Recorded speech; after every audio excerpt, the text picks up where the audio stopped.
The Last Supper has been stared at by millions of people over 500 years. Millions. Tourists pass through the refectory of Santa Maria delle Grazie in Milan. They look up at that wall, they see Jesus at a table with his 12 apostles, and they think they understand what they're looking at. But almost no one notices. Almost no one sees the details hidden inside this painting. There is no chalice on that table.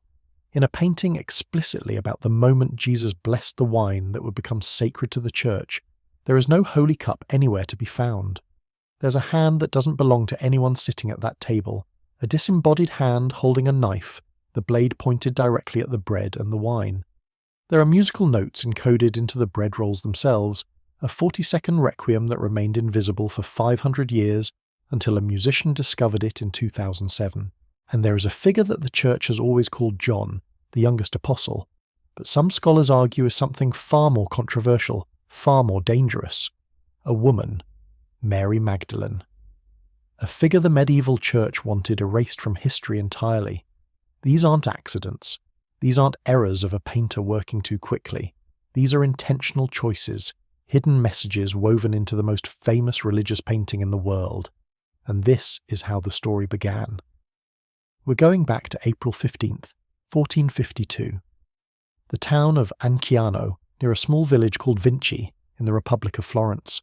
It's a modest place. Rolling hills covered in olive groves and vineyards, stretching toward the Arno River. The spring air is warm. A woman named Caterina gives birth to a son. She is not married. The father is Ser Piero da Vinci, a notary in town. He's a man of some standing, education, status. She is not. For centuries, historians simply said Caterina was a peasant woman, lower class. But in 2018, a historian named Carlo Vecchi, researching the Vinci family records, found a document from November of that same year, 1452. In that document, Ser Piero emancipated an enslaved woman named Caterina. The pieces fit together like a key turning in a lock. Leonardo's mother may have been enslaved. She gave birth to an illegitimate child, and because she was not married to his father, because she lacked legal status, Leonardo received a kind of passing sentence that was far more subtle than any carrying out. Not literal passing, but social passing. Erasure, the permanent stigma of bastardy. This is the world Leonardo was born into. Renaissance Italy, 1452. A world of rigid hierarchies, of powerful families, of the Catholic Church watching everything, controlling everything with an iron grip. If you were born legitimate, if your father had married your mother, you inherited wealth, status, education, entry into the guilds and professions. If you were born illegitimate, you inherited nothing. You were a bastard, quite literally, and that word carried enormous shame. It was not just a description of your legal status, it was a condemnation of your character, your worth, your very right to exist in society. Leonardo's father, Ser Piero da Vinci, was not poor by any means, but he also had no particular interest in raising an illegitimate child, so the infant Leonardo was given to his paternal grandparents in the village of Vinci. They raised him with care, but he was always an outsider, always carrying the stain of illegitimacy. He could not go to university. That path was closed to him permanently. He could not join a guild. The artist guilds, the metalworkers guilds, the professional organisations that controlled Florence's economy, they required both legitimate birth and family connections. He could not inherit his father's wealth or profession. He had no legal claim to anything. He was by law a non-person. Imagine being a child in that situation. Imagine living with that knowledge from your earliest moments of consciousness. You have talent, clearly. Your grandparents see it. You can draw. You can observe nature with precision that surprises adults. You can ask questions about everything. Why do the clouds move the way they do? Why does light fall differently on a face when the sun is low than when it's high? Why do birds stay aloft in the air when they should fall? Why do rivers flow the way they flow? These questions are not encouraged in medieval education. Medieval pedagogy was designed for obedience and acceptance. The medieval mind was supposed to accept authority, not question it. It was supposed to accept church doctrine without scrutiny, accept your place in the hierarchy without resistance, accept the way things are because that is how God ordained them. But Leonardo couldn't do that.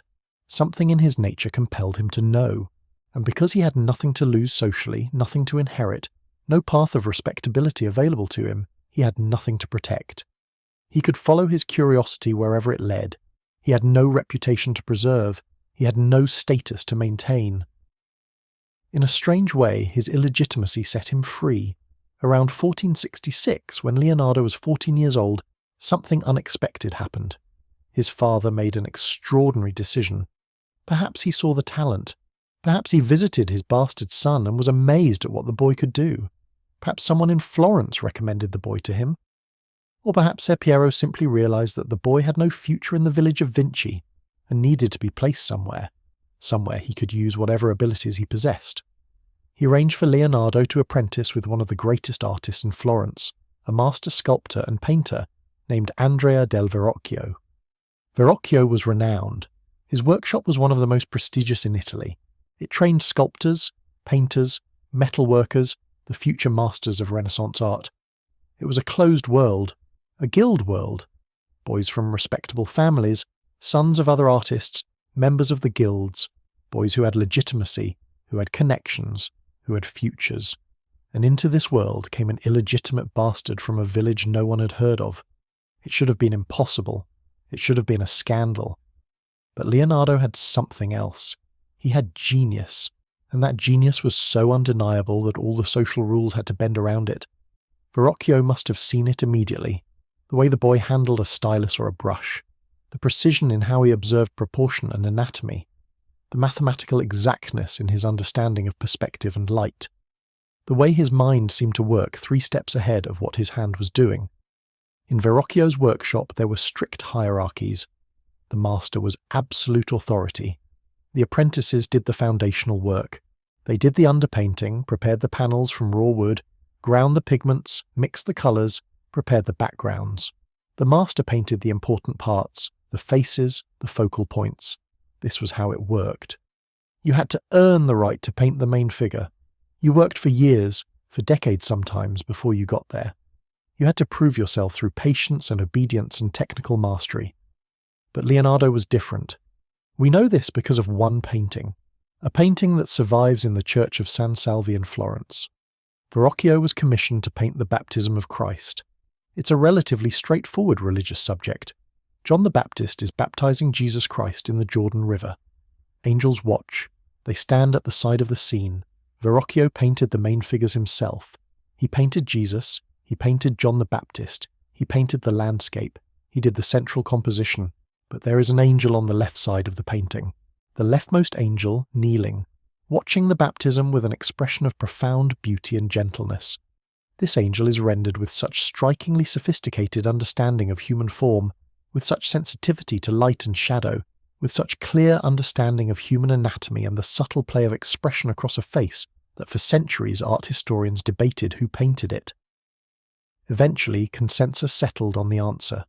The angel was painted by Leonardo, a teenager, a bastard apprentice in Verrocchio's workshop, a boy with no legal right to be there at all. Picture the moment in the workshop. Leonardo is finishing the angel's face. He's perhaps 17, 18 years old. He's been working on this detail for hours. The light on the angel's cheek, the way the eyes suggest both innocence and profound knowing, the curve of the lips that is almost a smile.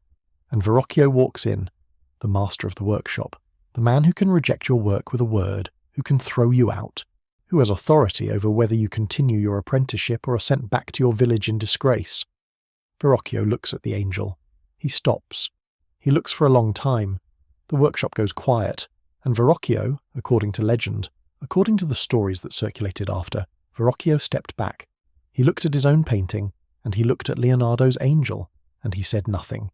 He simply put down his brushes. He never painted again. Is that true? Probably not. Verrocchio continued working for several more years after this painting. He took other commissions. The legend is probably apocryphal, the kind of dramatic narrative that gets attached to moments of genius, but it captures something true about what happened. Leonardo was clearly operating at a different level. He could see things other artists couldn't see. He understood light and human form the way a physicist understands mathematics, and he was just getting started. Imagine what Leonardo was thinking in that moment when the master looked at his work. Perhaps he knew he had done something beyond what he was supposed to do. Perhaps he knew that painting that angel was not a way to advance in the normal progression of apprenticeship. It was a way to transcend the apprenticeship entirely, It was a way to announce without speaking, "I am different." And Verrocchio understood. The master understood that this boy was not going to follow the normal path. This boy was going to become something unprecedented. The 1470s in Florence were dangerous times for someone like Leonardo. The city was controlled with absolute authority by the Medici family, specifically by a young man named Lorenzo de' Medici, known as Lorenzo the Magnificent. He was only in his 20s, but he held the power. He held it through intelligence and patronage, and an uncanny understanding of how to wield influence without official title. Around 1460, Lorenzo's grandfather, Cosimo de' Medici, had founded something that would change Leonardo's entire world. It was called the Platonic Academy. It wasn't an academy in the modern sense. It was a circle of thinkers gathered around Cosimo's vision of intellectual revival. The idea was to recover ancient Greek and Roman knowledge, not through approved church channels, but through direct study of original sources. A man named Marsilio Ficino was translating the Corpus Hermeticum, ancient texts attributed to a legendary figure called Hermes Trismegistus, supposedly a being who possessed divine wisdom and knowledge of cosmic mysteries. Another thinker, Pico della Mirandola, wrote something revolutionary called an oration on the dignity of man. This text argued that humans were not fixed forever in their place in the hierarchy. They could change, they could improve themselves, they could transcend their origins.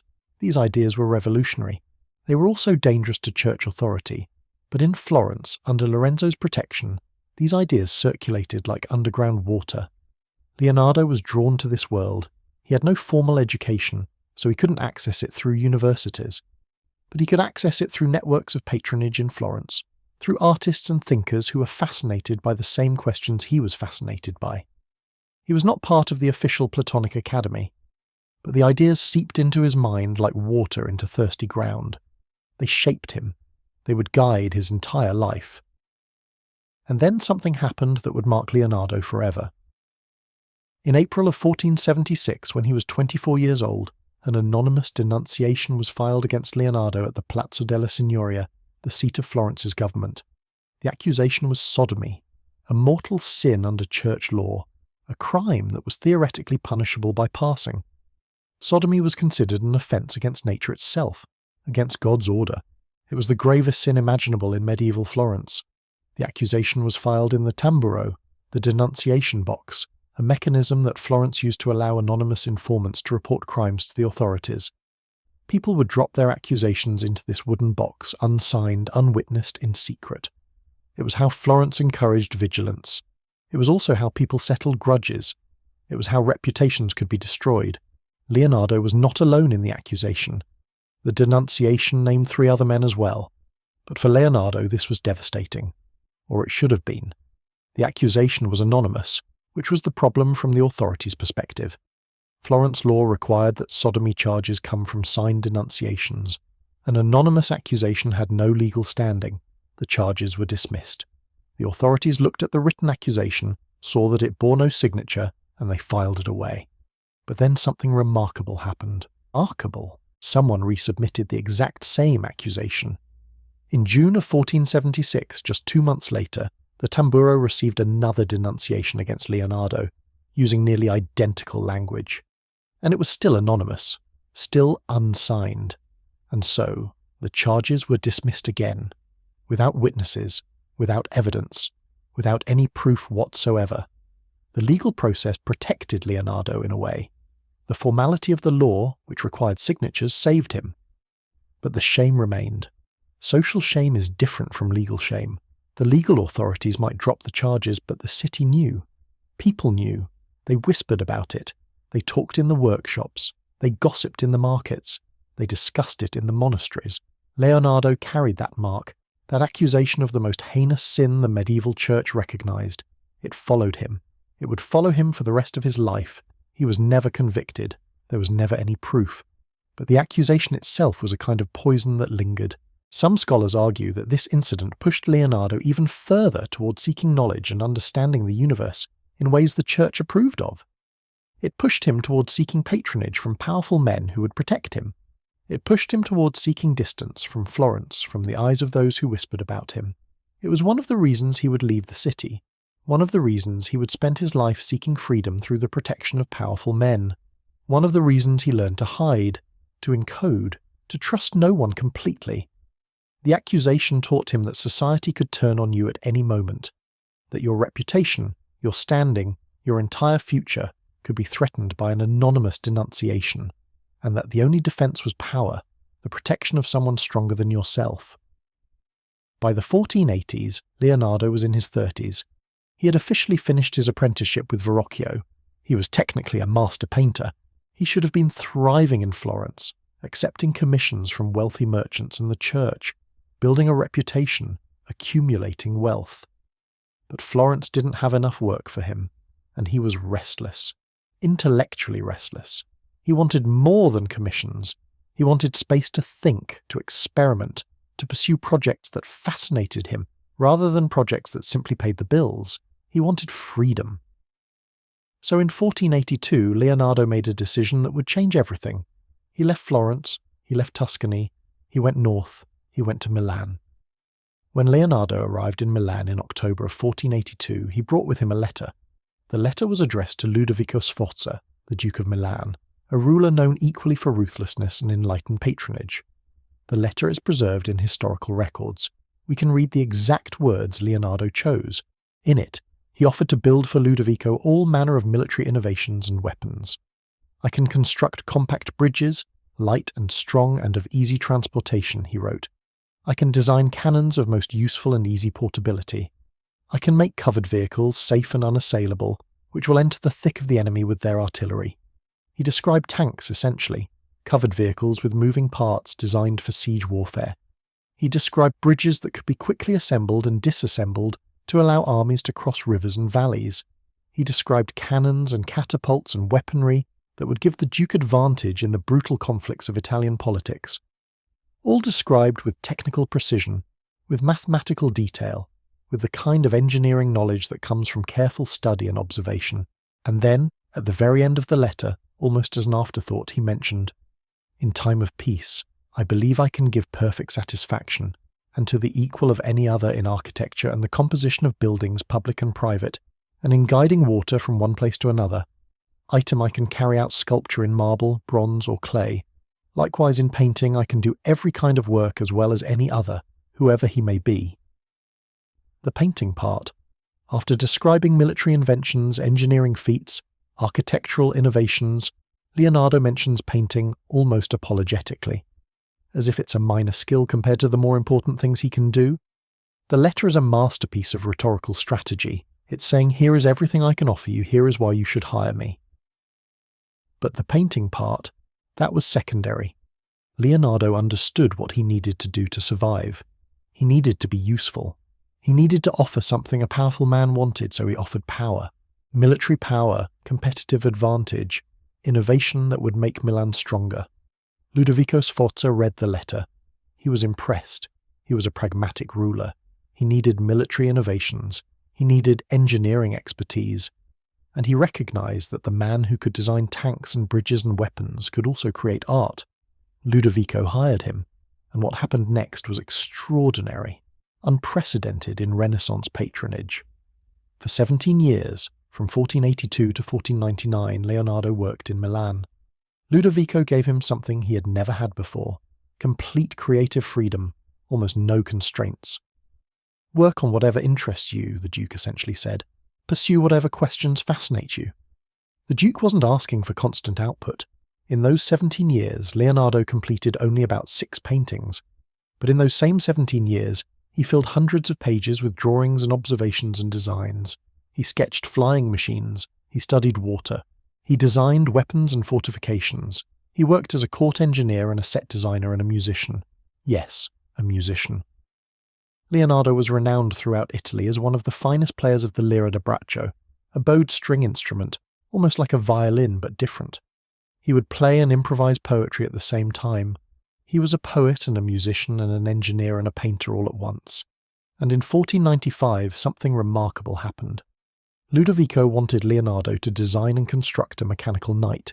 Not a statue, not a sculpture, an actual machine. A robot, essentially. Leonardo created something that exists now only in fragmented sketches, scattered through his notebooks. It was a suit of medieval German-Italian armour, made of metal and mechanisms. Inside were pulley systems with multiple degrees of freedom. Inside were gearworks and lever systems. And inside was something revolutionary, a programmable controller, 3 chambers designed so that when you loaded them in a specific sequence, the knight could be made to perform different movements. It could sit, it could stand, it could raise its visor, it could move its arms, it could walk. This was 500 years before the Industrial Revolution created actual robotics. This was 300 years before the first programmable machines. Leonardo had designed a programmable humanoid robot.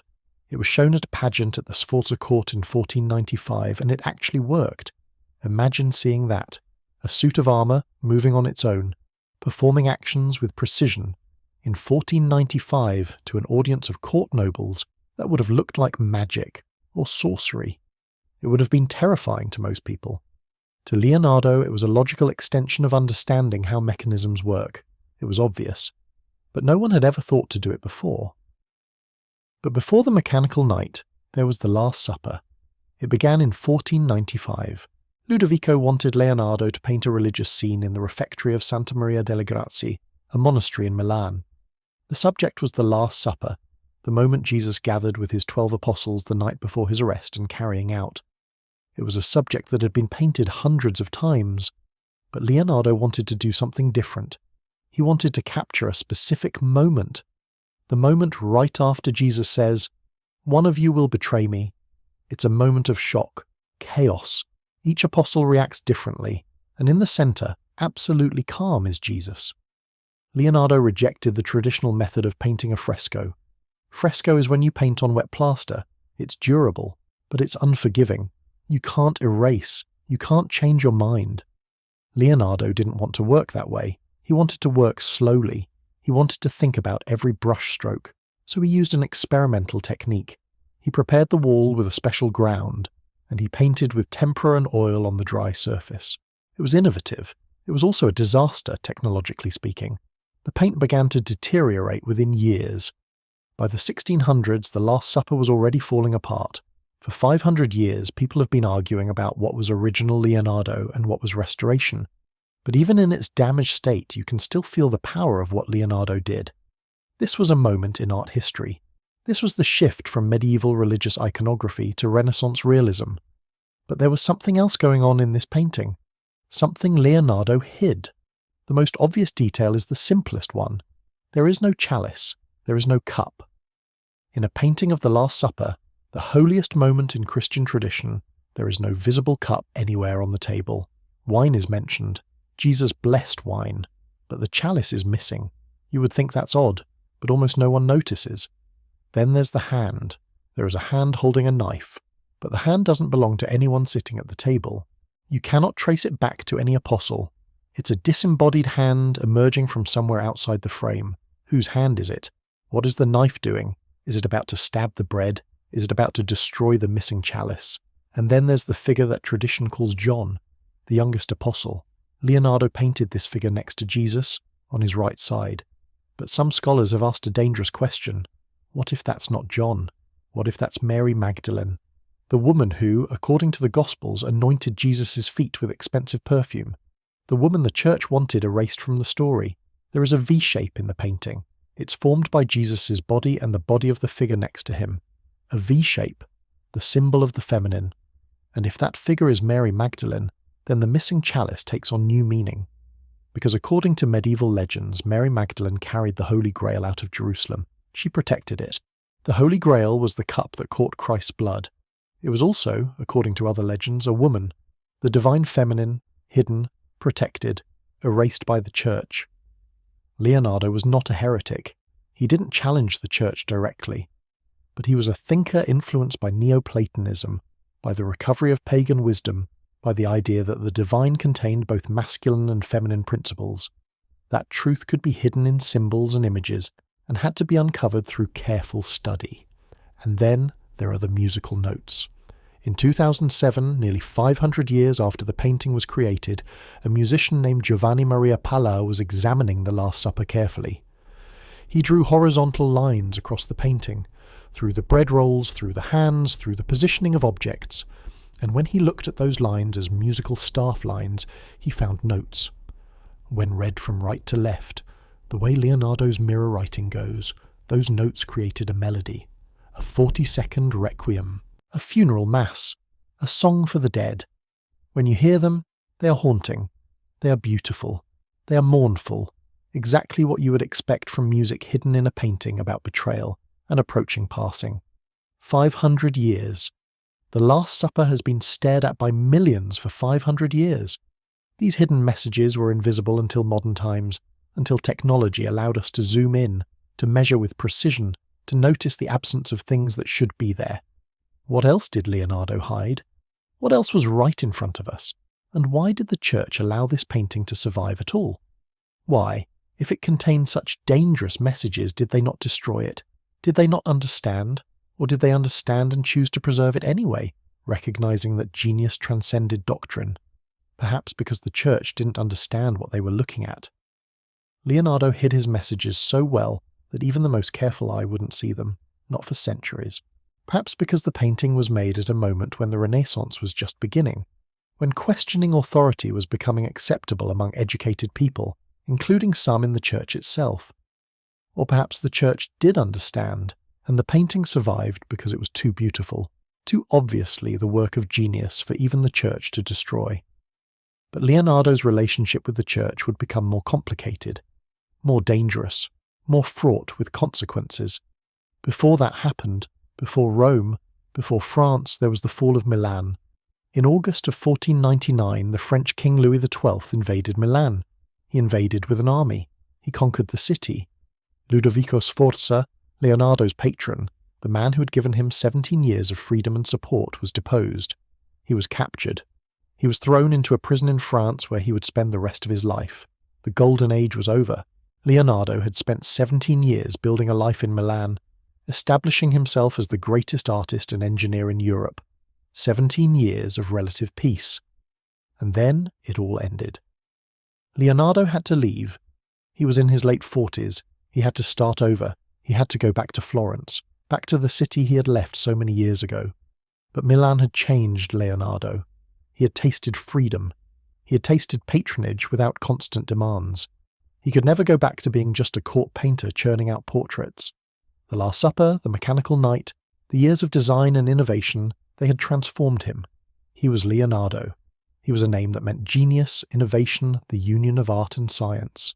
His story was far from over, but the chapters ahead would be more difficult. The freedom he had found would be harder to recover. The price of genius would only increase as he grew older, as the world closed in around him, as the church watched more carefully, as the consequences of knowing too much became impossible to ignore.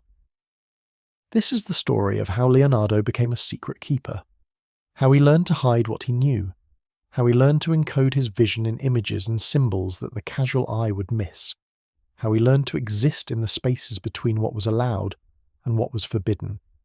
And in the next part of his life, in Florence and Rome and eventually France, we will see how these hidden messages became his legacy, how the genius who had everything to hide became the genius whose hidden messages we're still discovering 500 years later. The winter of 1500 came to Florence.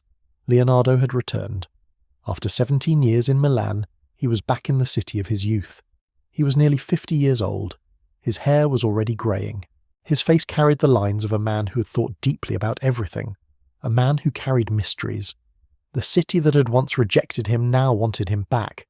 Florence wanted to show that it could still produce genius, that it was still a major centre of culture and art. And Leonardo, exhausted from war and displacement, wanted a place to rest, to work, to think. It was in Florence, in the early 1500s, that Leonardo began work on a painting that would become even more famous than the Last Supper, the Mona Lisa. It was a private commission, or perhaps he started it without a commission. The traditional story, first told by Giorgio Vasari, is that the painting depicts Lisa Gherardini, the wife of a Florentine merchant named Francesco del Giocondo. But this identification is uncertain. It's based on Vasari's claim, written in 1550, 31 years after Leonardo's passing, based on second-hand accounts. Some scholars argue that the painting depicts Isabella of Aragon. Others argue for Cecilia Gallerani. The truth is that we don't know. The painting was never clearly documented in Leonardo's lifetime as depicting a specific person, and it is a small painting, 77 by 53 centimetres, about 30 inches by 21 inches, modest in size, but the level of detail, the rendering of the landscape in the background, the subtle play of light on the face, the enigmatic expression, the small smile, it's perfect. Leonardo spent years, maybe decades, working on it. Vasari says he never considered it finished. Art is never finished, Leonardo said, only abandoned. The Mona Lisa was abandoned. Leonardo carried it with him. He brought it when he left Italy. It stayed with him until he passed. And in that small painting, Leonardo captured something about human nature that had never been captured before. The expression on the face is impossible to read. Is she smiling? Is she sad? Is she knowing? Is she mysterious? Every person who looks at the painting sees something different. That's genius. And like the Last Supper, the Mona Lisa contains secrets. The background landscape is asymmetrical. The left side and the right side don't match. Some scholars argue this is intentional symbolism. Others argue it's unfinished. Some researchers claim to have found letters in the painting. Silvano Vincetti announced in 2010 that he found the letters L and S hidden in Mona Lisa's eyes, visible only in high-resolution imaging. L and S, Leonardo Sforza. Or is this a modern interpretation of random details? We cannot know. We can only look and wonder. Leonardo spent years in Florence. He worked on the Mona Lisa. He worked on other projects. He was offered opportunities to paint. The Duke of Urbino wanted him to paint a scene of the Battle of Anghiari. Leonardo designed an enormous, complex battle scene, but he never completed it. He made sketches, he made designs, but he never finished. This was the pattern of Leonardo's life. He would begin something, his mind would move on, he would get distracted by a new question, a new puzzle, a new mystery to solve. He was not a finisher, he was a questioner, a seeker, an explorer. In 1506, about 6 years after returning to Florence, Leonardo went back to Milan. Milan was now under French control, but Milan was still Milan. It was still a centre of culture, and Leonardo, at about 50 years old, wanted to return. He was appointed as painter and engineer to the French governor. He worked again on projects in Milan. He may have painted the second version of the Virgin of the Rocks, a painting very similar to the first version he'd made years earlier. Why did he paint it again? Was it to fulfill an original commission? Was it because a patron wanted a copy? Was it because he wanted to improve on the original? We don't know. And while he was in Milan, Leonardo began something that would become more important, more consuming, more central to his identity than painting. He began serious systematic anatomical study. He was in his mid-50s, working with an anatomist named Marcantonio della Torre. The two of them conducted human dissections, 30 of them over the years from 1489 to 1513. They worked in the crypt of Santa Maria Nuova Hospital in Florence. They worked at night, by candlelight. Why at night? Partly for privacy, partly because the bodies decomposed less quickly in the cool hours, partly because there would be fewer witnesses. The church had not explicitly forbidden dissection. But it was not encouraged. It was viewed with suspicion. Leonardo would make drawings, precise anatomical drawings. He would open the body and look inside. He would trace the organs, the vessels, the muscles, the bones. He would see how the body was constructed, and he would draw what he saw with absolute precision. 200 anatomical drawings survive from this period. They are astonishingly detailed. They show a 4-chambered heart, exactly as modern medicine understands it, 400 years before modern medicine had the tools to confirm it. They show the major crimson vessels. They show the way the fetus develops in the womb. They show the distribution of nerves and muscles. Leonardo dissected a 100-year-old man and discovered that his arteries had hardened with age, that they had accumulated deposits. He discovered arteriosclerosis, 400 years before modern medicine officially discovered it. He was seeing things, understanding things, that the scientific community wouldn't officially recognize for centuries. But this was dangerous knowledge. This was the kind of knowledge that threatened the church. The church taught that the body and soul were unified, that dissection was a violation of the sanctity of the body, that understanding the body too well might lead to understanding the soul, and the soul was the church's domain.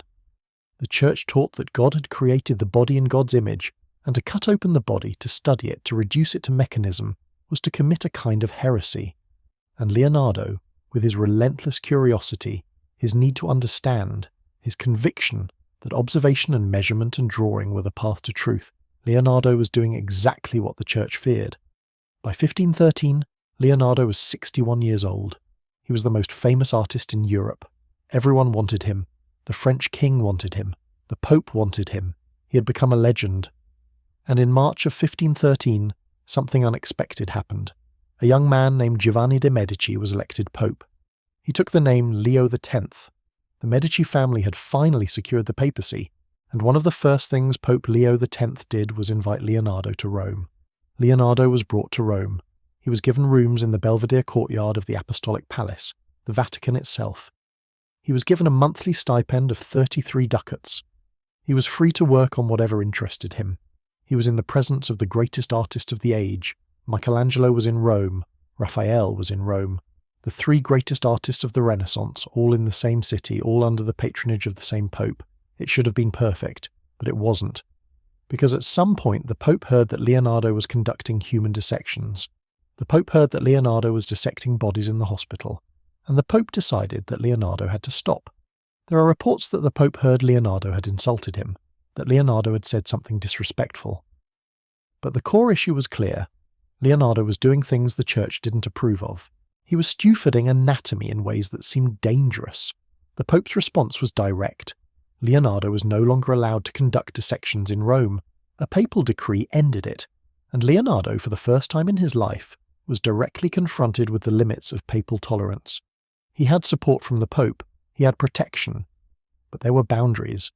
There were things he couldn't do. There were questions he couldn't pursue. There were truths he couldn't seek. In Rome, Leonardo stayed for 3 years, from 1513 to 1516. The Vatican gave him rooms, the Pope gave him a stipend, but he was unable to do his most important work, the anatomical study, the dissections, the direct observation of human bodies that had become his obsession. The Pope had stopped all of that, forbidden it. And Leonardo felt the cage closing in. He was 64 years old. He was tired of being monitored, tired of being supervised, tired of having his knowledge restricted. The city that had promised him freedom had imposed new limits. He worked on smaller projects. He did some painting. He completed a painting of St. John the Baptist. It's one of his last major paintings. The figure is androgynous, almost identical in appearance to the Mona Lisa. It's pointing upward with a mysterious smile. It's a beautiful painting. But it's also cryptic. What is St. John pointing at? What does the smile mean? What is the connection between John and the woman in the Mona Lisa? We don't know. Leonardo doesn't tell us. He leaves us with the question. Perhaps the question itself is the answer. Perhaps Leonardo was saying something about knowledge, about the feminine, about mystery. Perhaps he was pointing towards something that cannot be named, something that the Church forbids him from naming directly. So he points and smiles and waits for someone to understand. And then a letter arrived. It came from France, from King Francis I. Francis was young, ambitious, fascinated by art and culture and innovation. Only 22 years old. He had just been crowned king, and he wanted Leonardo, the greatest mind in Europe, the greatest artist, the greatest engineer. Francis didn't ask Leonardo to design weapons or build fortifications. He simply asked him to come, to be Leonardo, to live in his kingdom, to think, to work, to create. Francis wrote, "Come to France and bring the works of your genius with you." Francis offered Leonardo everything: rooms at a chateau called Clos-Lucé in Amboise, in the Loire Valley, a generous stipend, no demands, no commissions, no restrictions, no church oversight. Just come to France and be Leonardo, be the genius you are. Think about whatever you want to think about. Work on whatever fascinates you. No one will stop you. Leonardo was 64 years old. He was tired.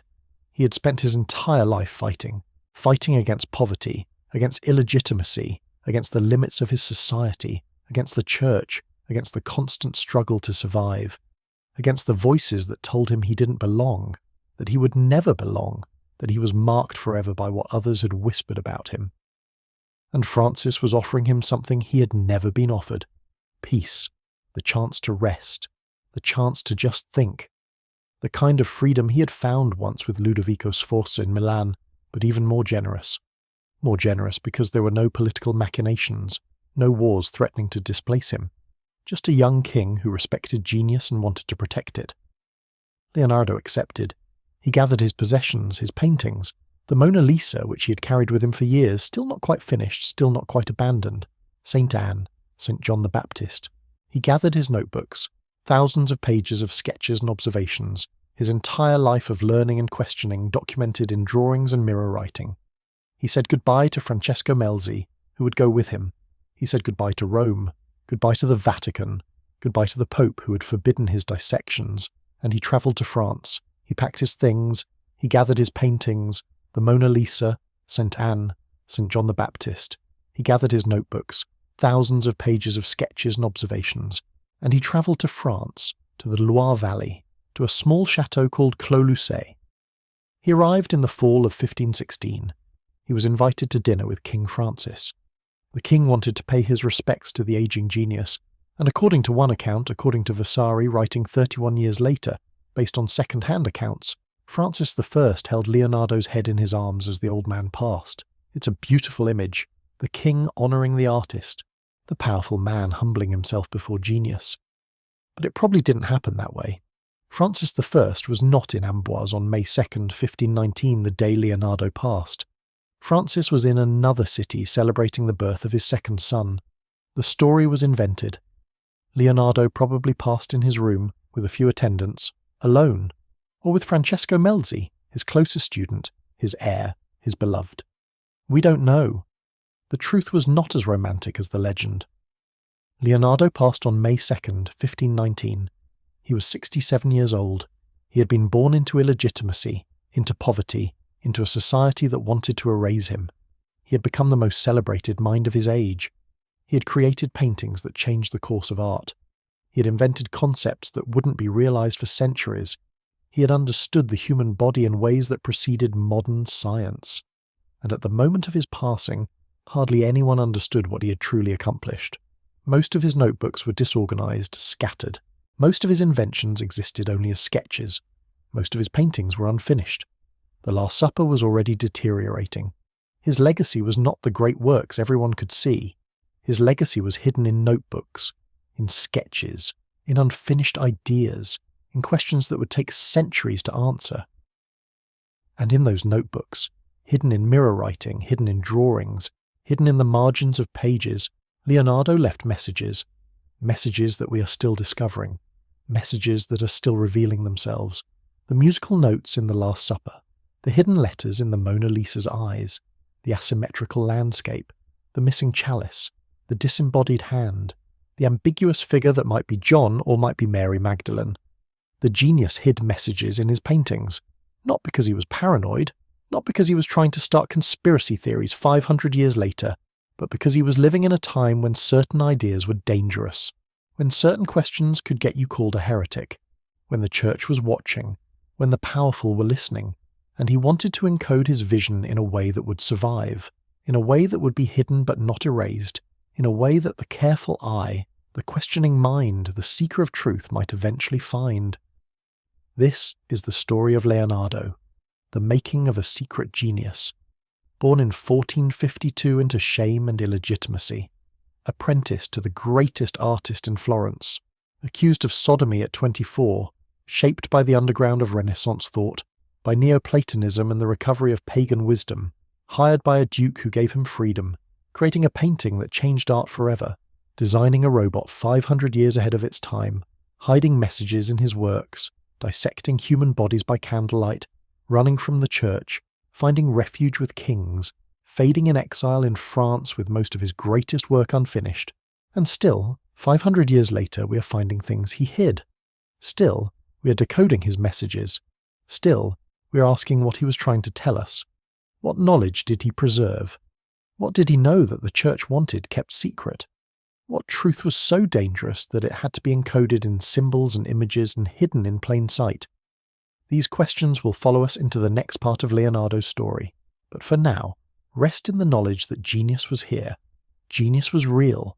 Genius was one man pushing against the limits of his time, reaching toward understanding, leaving messages for anyone who would listen, anyone who would look carefully enough to see.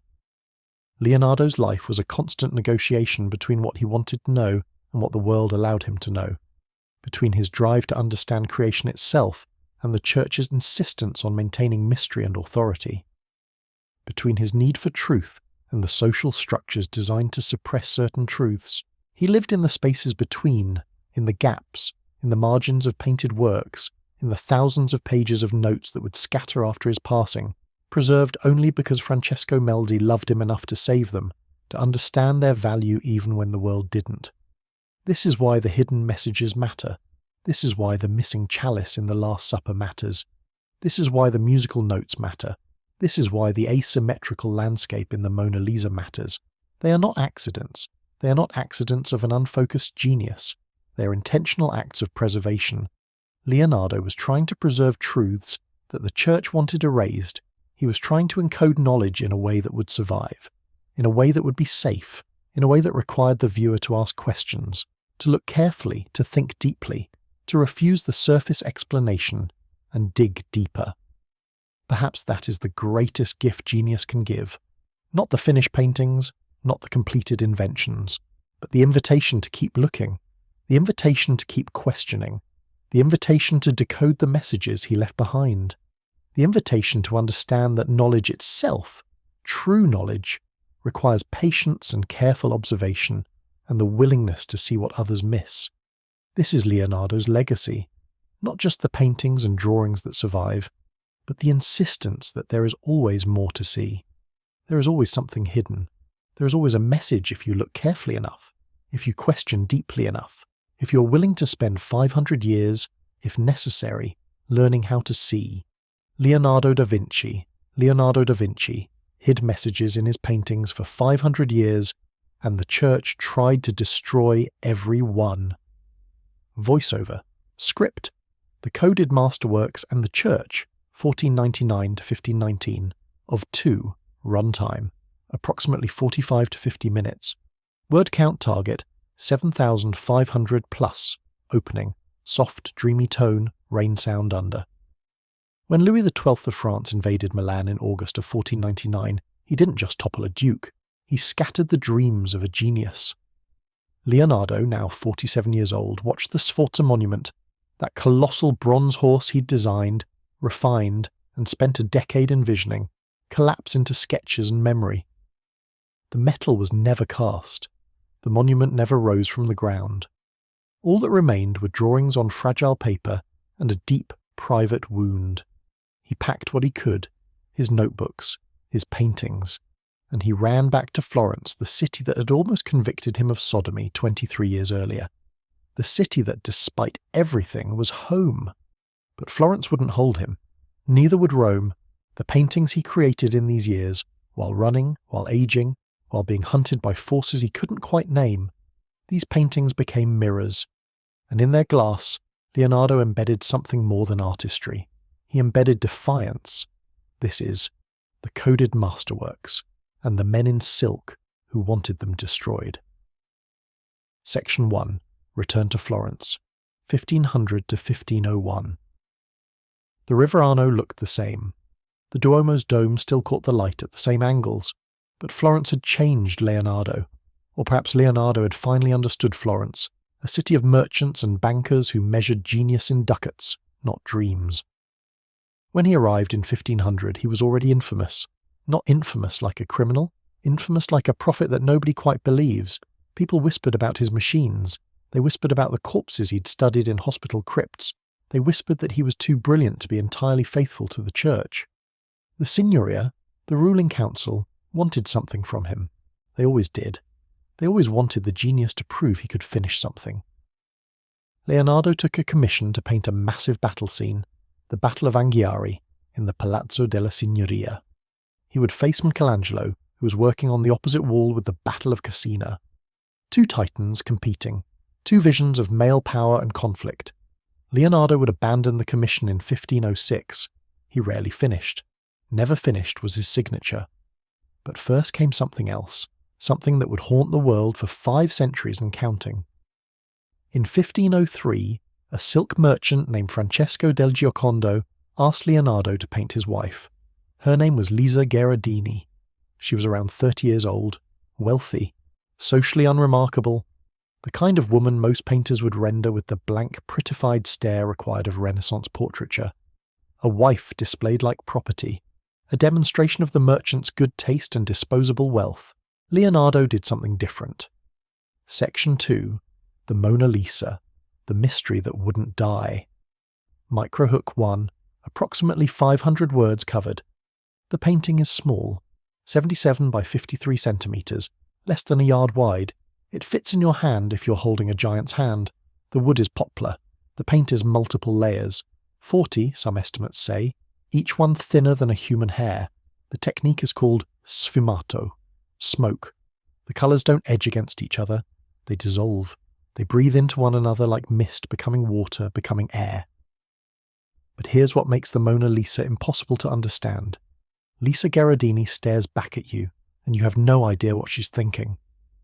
For 500 years, historians have stared at this painting and seen something different every time. A self-portrait, a man dressed as a woman, the Madonna, a prostitute, a saint, a devil, Leonardo's mother, Leonardo's lover, an abstract philosophy made flesh, a technical demonstration of paint and light and nothing more. What's certain is this: the woman in the painting is smiling. It's not a wide smile. It's not joyful. It's not victorious. It's private. It's the smile of someone who knows a secret and has decided not to share it. In 1550, Giorgio Vasari, the painter and biographer who wrote about Leonardo's life, 31 years after Leonardo died, described the painting this way. The eyes have that liveliness and moisture we always see in real life.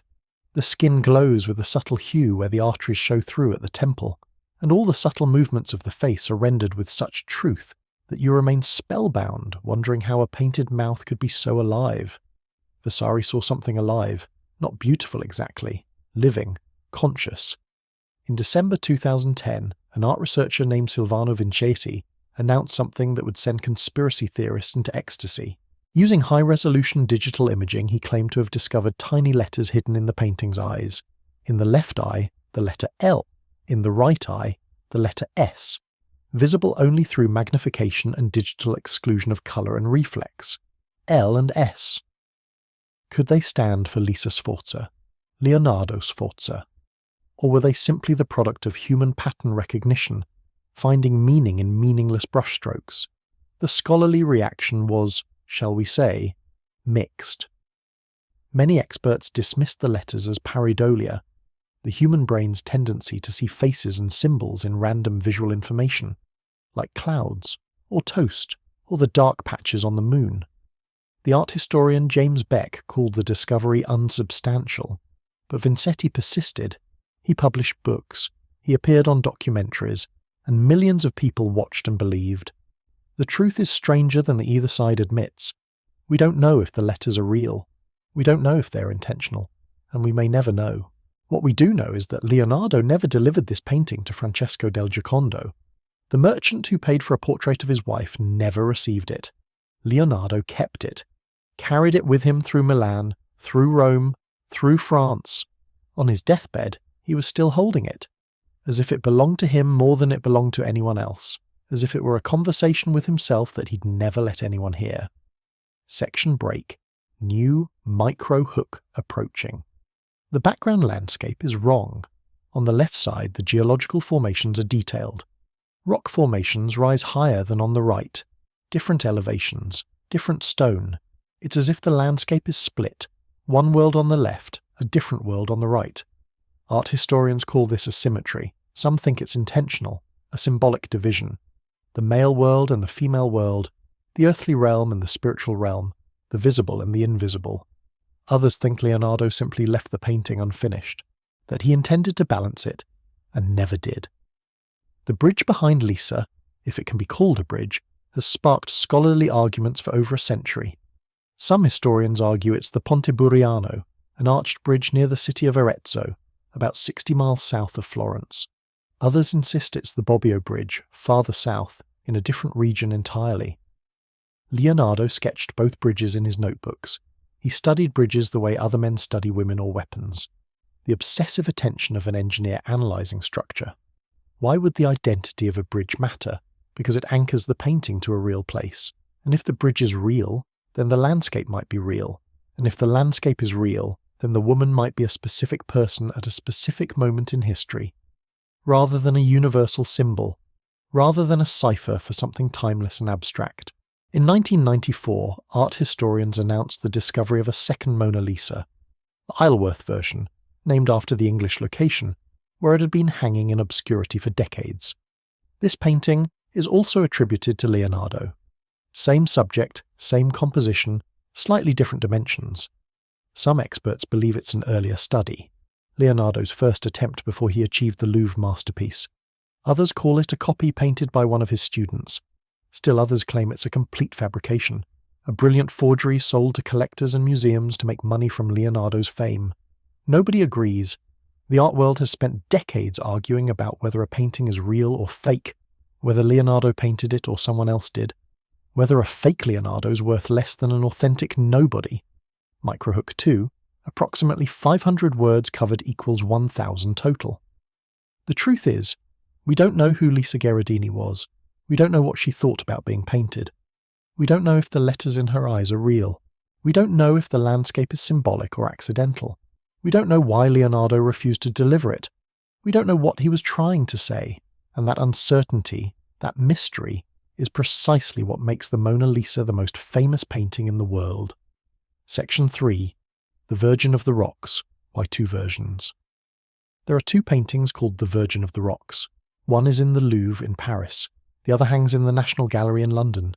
They're almost identical, same composition, same figures, same light. But they were painted in different years, by maybe the same artist, or maybe by Leonardo with help from his students. The first version, in the Louvre, was begun in Milan around 1483, commissioned by the Confraternity of the Immaculate Conception. They wanted a painting for their chapel. They wanted Mary, the mother of Jesus. They wanted the infant Jesus with the infant John the Baptist. They wanted angels. They wanted devotion rendered in oil and gold and ultramarine blue. Leonardo delivered something far stranger. In the Louvre version, the Virgin Mary sits in a grotto, a cave, rocks loom above her, water trickles somewhere, the light is otherworldly, emerging from no visible source. In front of her sit two infant boys. One is identified as Jesus, the other as John the Baptist. But here's the difficulty. It's impossible to tell which is which. Their features are nearly identical. They could be twins, they could be one child painted twice, and there's an angel, a figure in soft pink robes pointing downward, not at Jesus, but at John the Baptist. This is theologically strange. Why point at John, the precursor? Why not indicate Jesus as the central figure deserving the angel's gesture? Most Renaissance religious paintings establish hierarchy through gesture. The angel should point to the more important figure, the God-child, the Saviour, but Leonardo's angel points at John. Above the infant Jesus, a hand hovers in the composition, a hand without a visible arm. It seems to float. It could be the Virgin's hand. It could be the angel's hand, or it could be something else, something the painting refuses to clarify. The Confraternity of the Immaculate Conception apparently wasn't satisfied with this version, or perhaps there was a dispute about payment, or perhaps they found the theology too strange, too unclear. Whatever the reason, a second version was commissioned. The National Gallery version, completed before 1508, is nearly identical. The same composition, the same angel, the same ambiguous infants, but with subtle changes. In the second version, the angel no longer points at John the Baptist. The angel's gaze is more neutral. The landscape is slightly different. The overall effect is softened, made less strange, more palatable, more traditionally religious. Art historians call the Louvre version the first, the original, the authentic expression of Leonardo's vision. The London version is considered a reworking, Leonardo modifying his own composition to suit the demands of patrons or ecclesiastical authority. Or perhaps, some whisper, the Church rejected the first version because it contained a heresy that Leonardo was clever enough to conceal in paint. An angel pointing at John the Baptist rather than Jesus. An impossibility to determine which infant was which. A cave instead of a temple. Water instead of stone. Symbols that mean something that the Church could not quite name, and therefore could not quite prosecute. The grotto itself carries alchemical weight.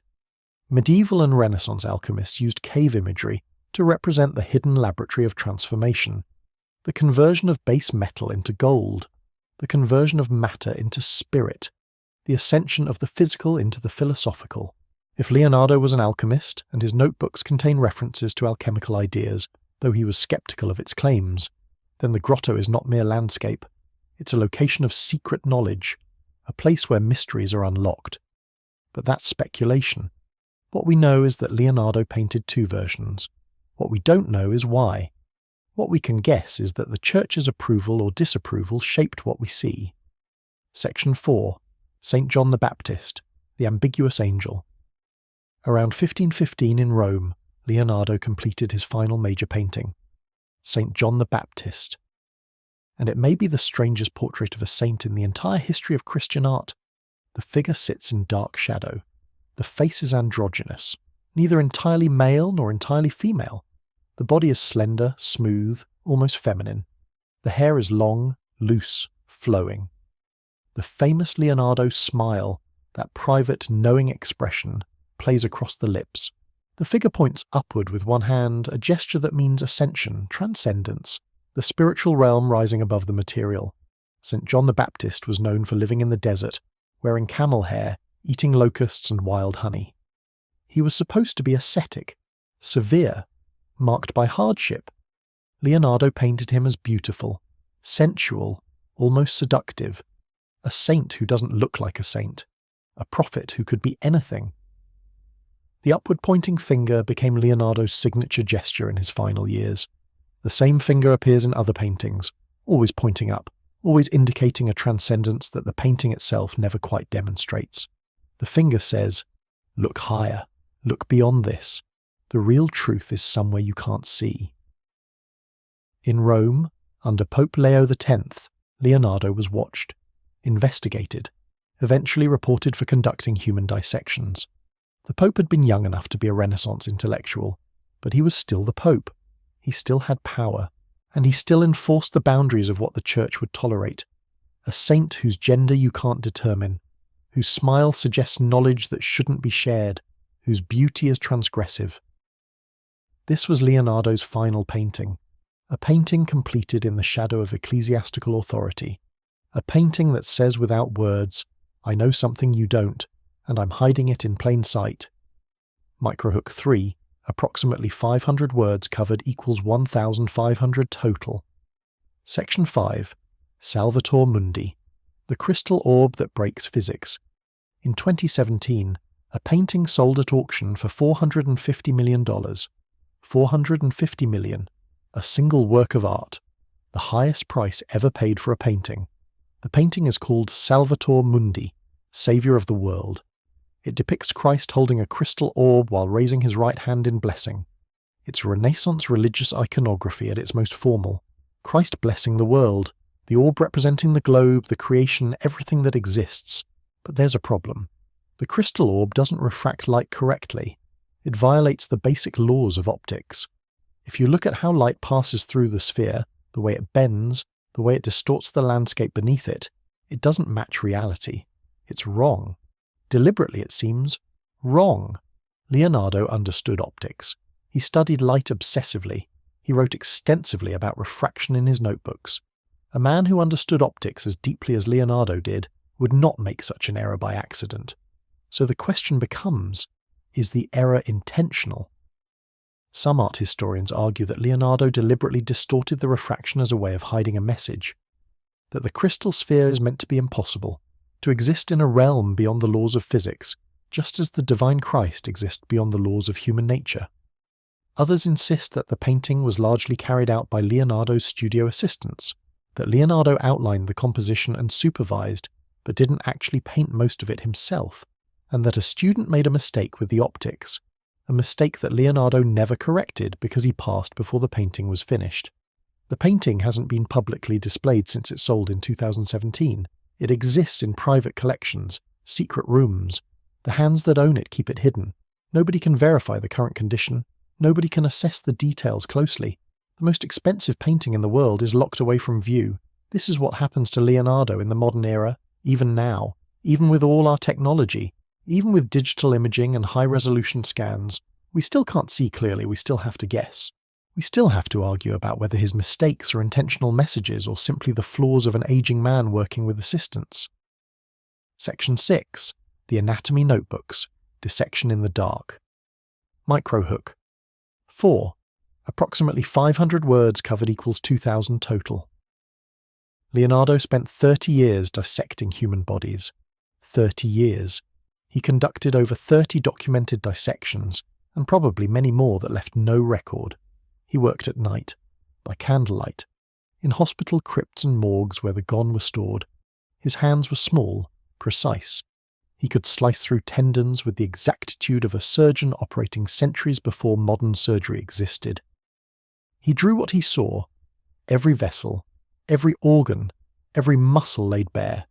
His anatomical drawings are astonishingly accurate. Modern medical students study them. Modern surgeons admit that Leonardo's understanding of human anatomy was, in many cases, superior to the anatomical knowledge of his own contemporaries. Why at night? Part of it was practical. He wanted privacy. He wanted time. But part of it was hiding. From the church. From authorities. From the suspicion that he was doing something forbidden. Here's what's important. The church didn't actually ban human dissection in Leonardo's lifetime. Pope Sixtus IV had issued a papal bull in 1482 that permitted dissection for anatomical study, as long as it was done properly, as long as it didn't violate the dignity of the corpse, as long as someone had explicitly authorized it. But Leo X, the Medici Pope who patronized Leonardo in Rome, he was different. Leo X saw dissection as spiritually dangerous, not because of the act itself, but because of what anatomists might learn. Leonardo theorized about when the soul entered a fetus. He studied embryos. He speculated about consciousness and the physical location of consciousness within the brain. This violated church doctrine. This suggested that the immaterial soul could be connected to material, anatomical structures, that the spirit was not separate from flesh, that they might be the same thing.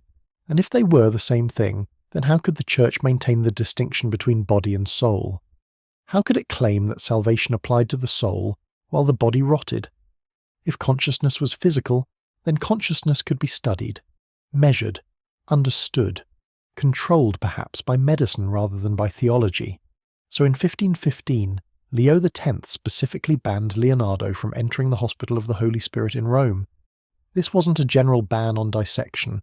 It was a targeted prohibition against this one man. Leonardo da Vinci was too dangerous. He had gotten too close to understanding something the church needed to keep hidden. His anatomical drawings were never published during his lifetime. They were scattered after his passing, lost for centuries, rediscovered in fragments. Some modern researchers believe that entire volumes of Leonardo's anatomical work have been lost forever, hidden, destroyed, kept from the world by institutional forces that wanted to prevent the transmission of knowledge he'd gathered. But here's what can't be hidden.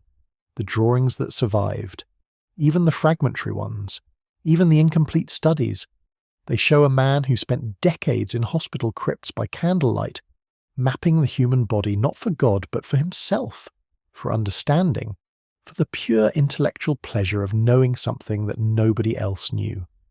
Section 7. The mirror writing. Code or convenience. Leonardo wrote backwards, right to left, mirror script. You can only read his writing clearly if you hold it up to a mirror, or if you're fluent in reading reverse text. He did this for about 7,000 pages. 7,000 pages of his most important ideas, recorded in a script that requires special effort to decipher. Why? The explanation that most historians accept is simple. Leonardo was left-handed. Writing left to right, with a quill pen held in the left hand, means your hand smudges everything you've just written. The wet ink blurs.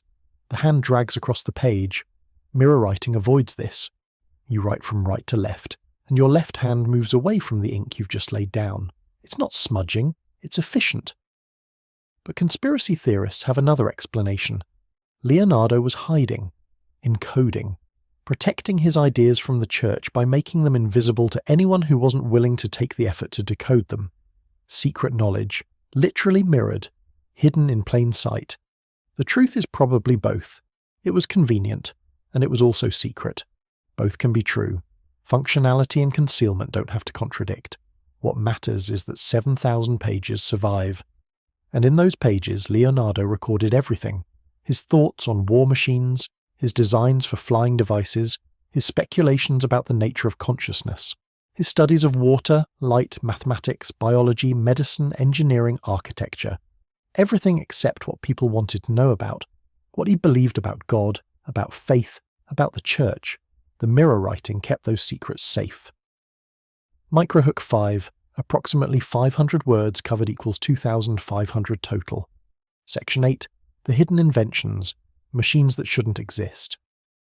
In Leonardo's notebooks, scattered across pages separated by centuries of time, are sketches of machines that wouldn't be built for another 300 years. Some, like the flying machine and the tank, still hadn't been successfully built when Leonardo drew them. He was imagining technologies that wouldn't become real until the 20th century.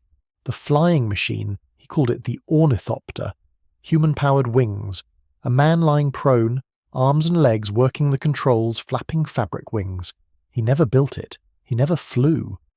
But every principle was correct. Every engineering calculation was sound. If a modern engineer were to build it exactly to Leonardo's specifications, with modern materials it would work. The tank. An armoured vehicle covered in armour plating with guns protruding from all sides, propelled by cranks worked from the inside. He sketched it, calculated the weights, understood how to defend against cannon fire from any direction, and then nothing. No patent, no attempt to build, no offer to any patron.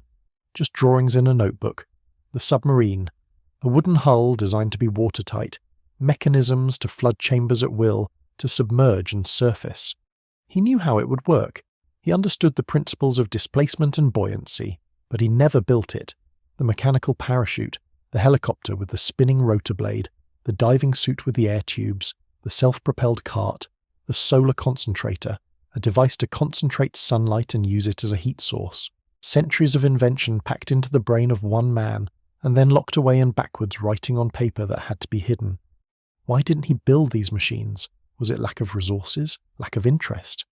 Fear that the church would suppress them? That military powers would co-opt them? That the knowledge was too dangerous to release? We don't know. We can only read the sketches and wonder what would have happened if these inventions had been built. If the flying machine had actually flown in the 15th century? If the tank had been unleashed on medieval warfare? How would history have changed? How different would the world be if Leonardo's imagination had been allowed to become reality? Instead, his notebooks were scattered.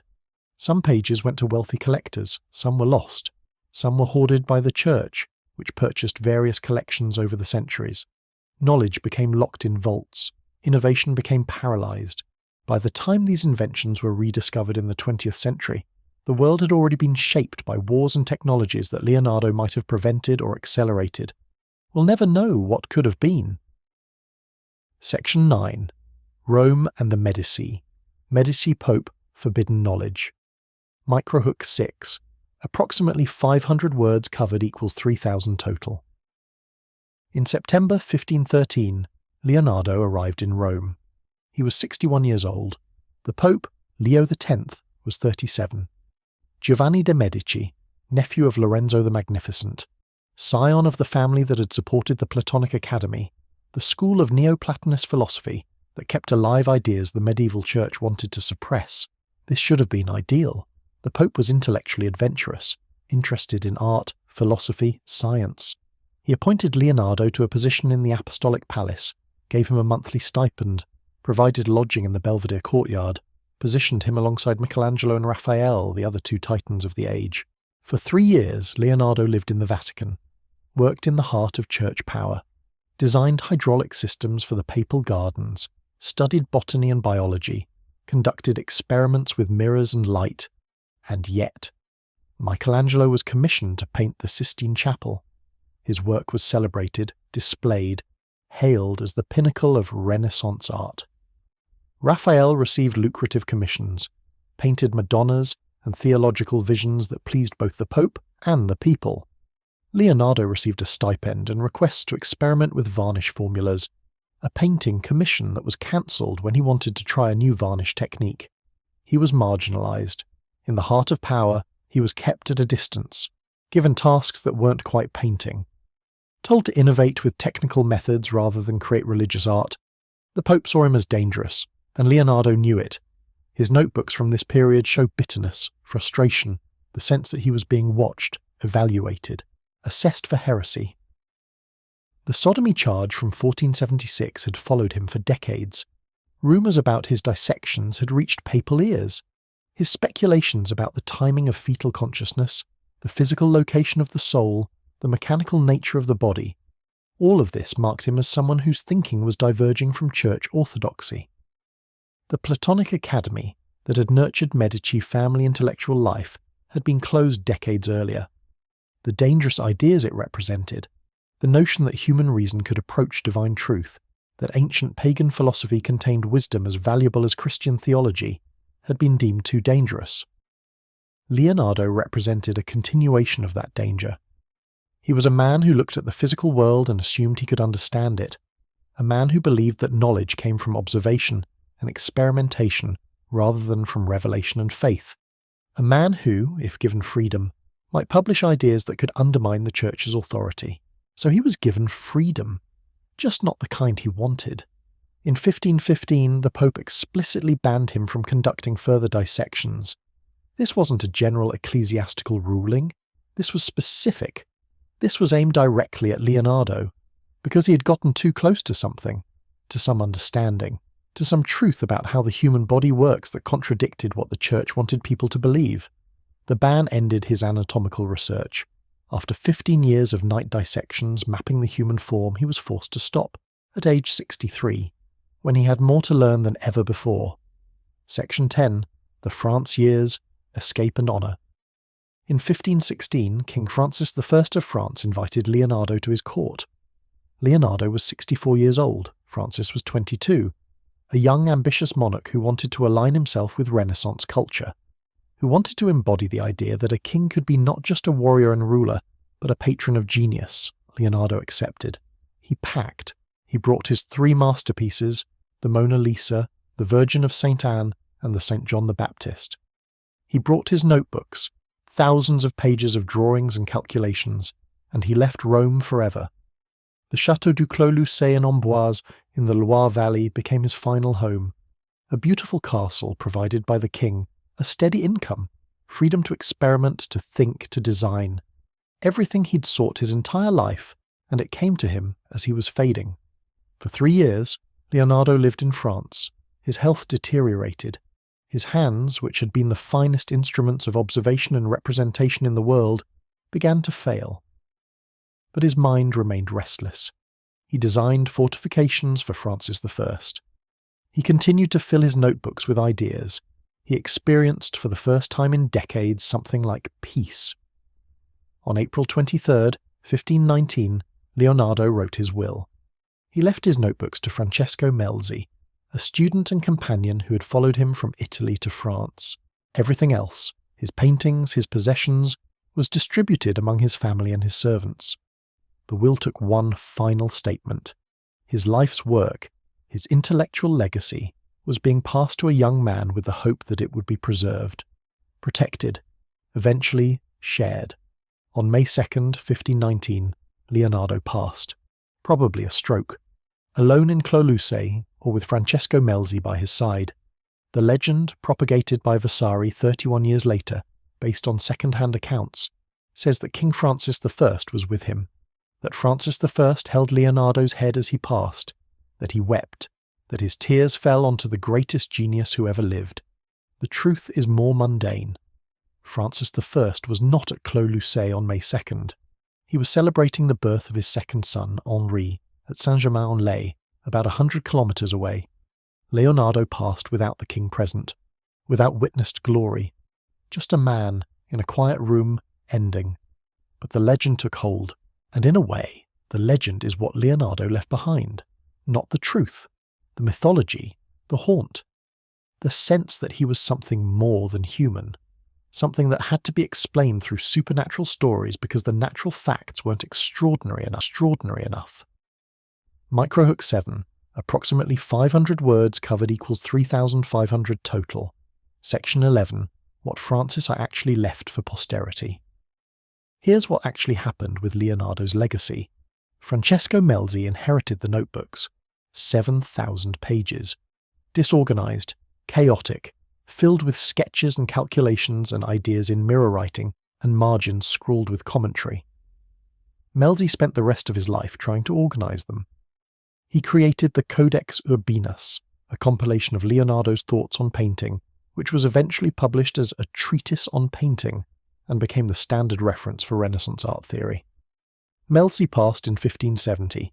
His son Orazio inherited the manuscript collection. Orazio had no interest in his father's hobby of preserving Leonardo's work. He didn't understand what he had. He didn't see the value. So he put the manuscripts in an attic and left them there for decades, gathering dust, being eaten by mice, being damaged by humidity. Eventually the manuscripts were discovered again. They were scattered. Some went to the Medici family. Some went to wealthy collectors. Some were sold. Some were lost.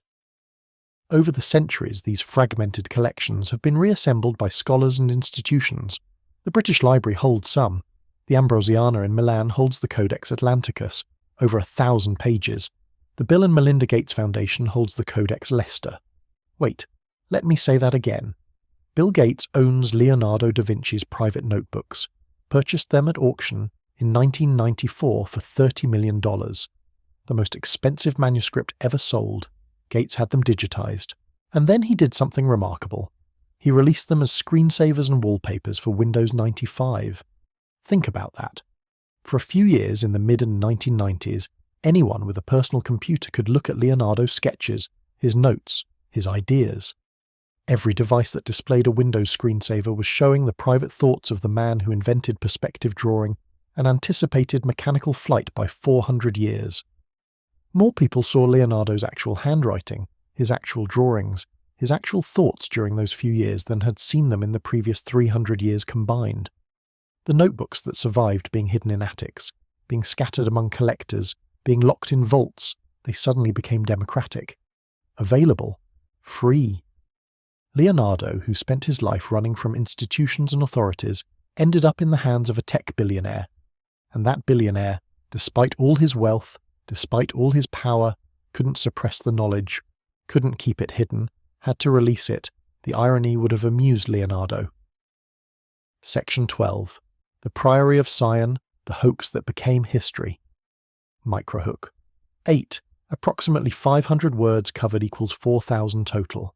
Here is where we need to separate what is true from what is seductive fiction, because this is where Leonardo's legacy enters the realm of conspiracy, where documented history becomes mythology, where lies become more popular than truth.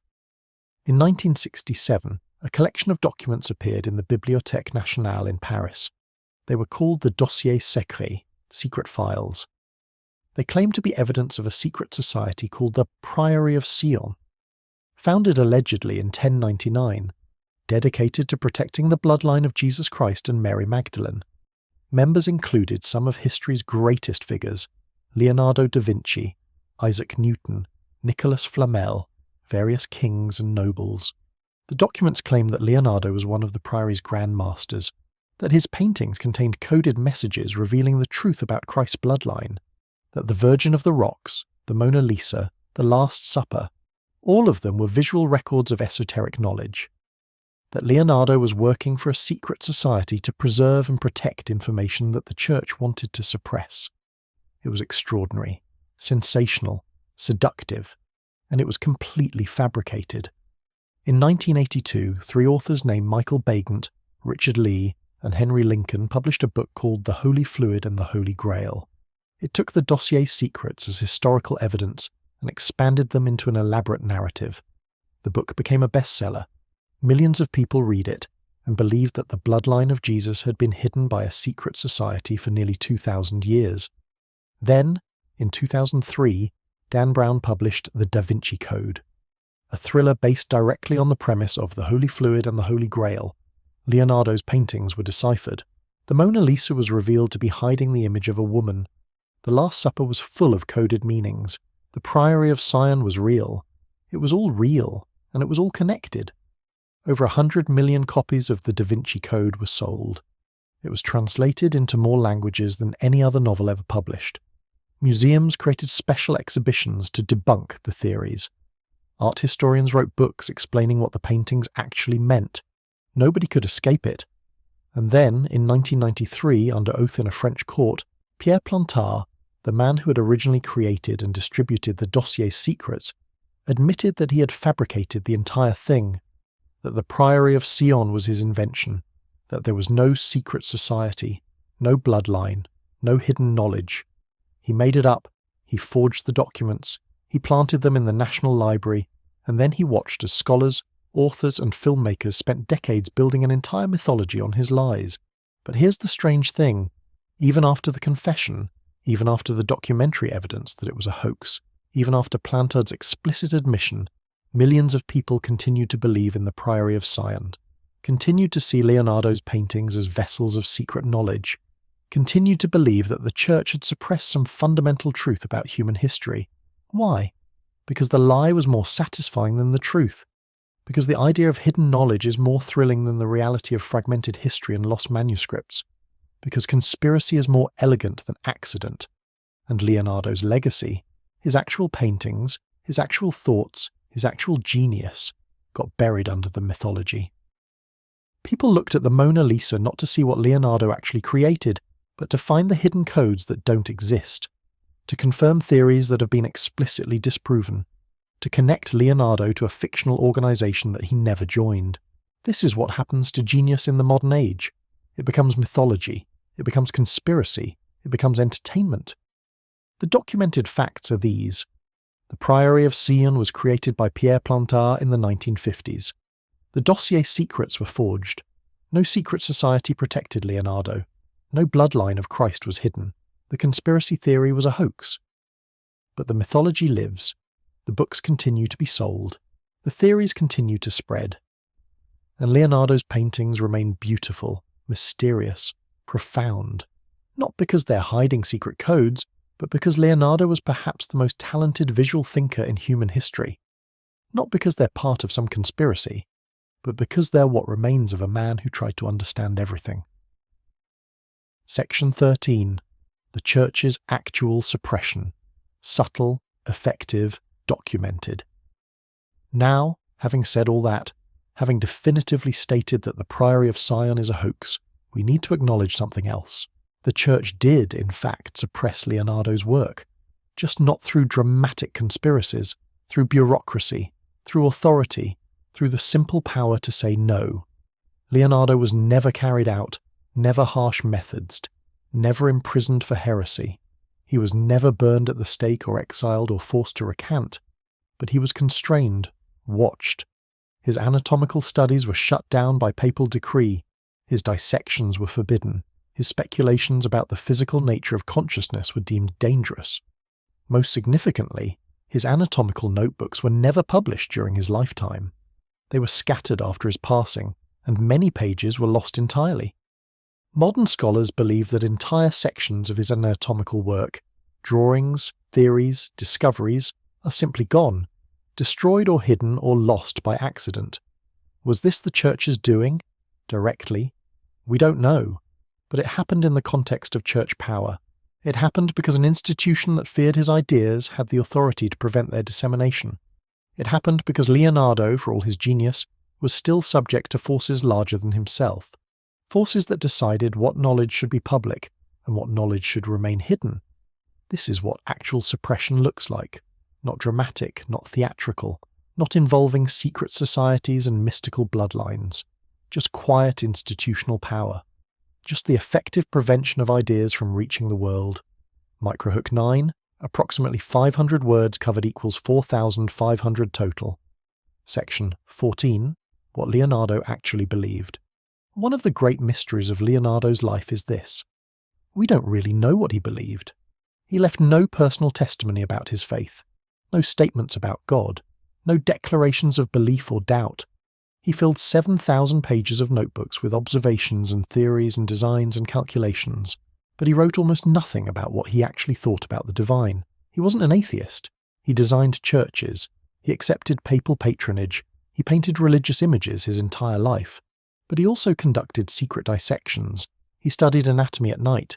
He had theories about consciousness that contradicted church doctrine. Was he a faithful Christian? A secret heretic? A pantheist who saw God in natural law? A mechanist who believed the human body was merely a machine?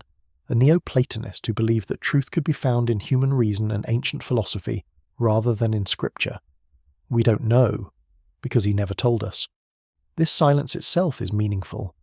In an age when religious faith was compulsory, when questioning doctrine could get you lost, Leonardo simply didn't declare his beliefs. He worked, he observed, he designed, and he kept his deepest thoughts to himself. Maybe that was self-protection. Maybe that was wisdom. Maybe Leonardo understood that the institutions that claimed to understand truth, the church, the academic establishment, didn't actually want truth. They wanted compliance, and he refused to comply.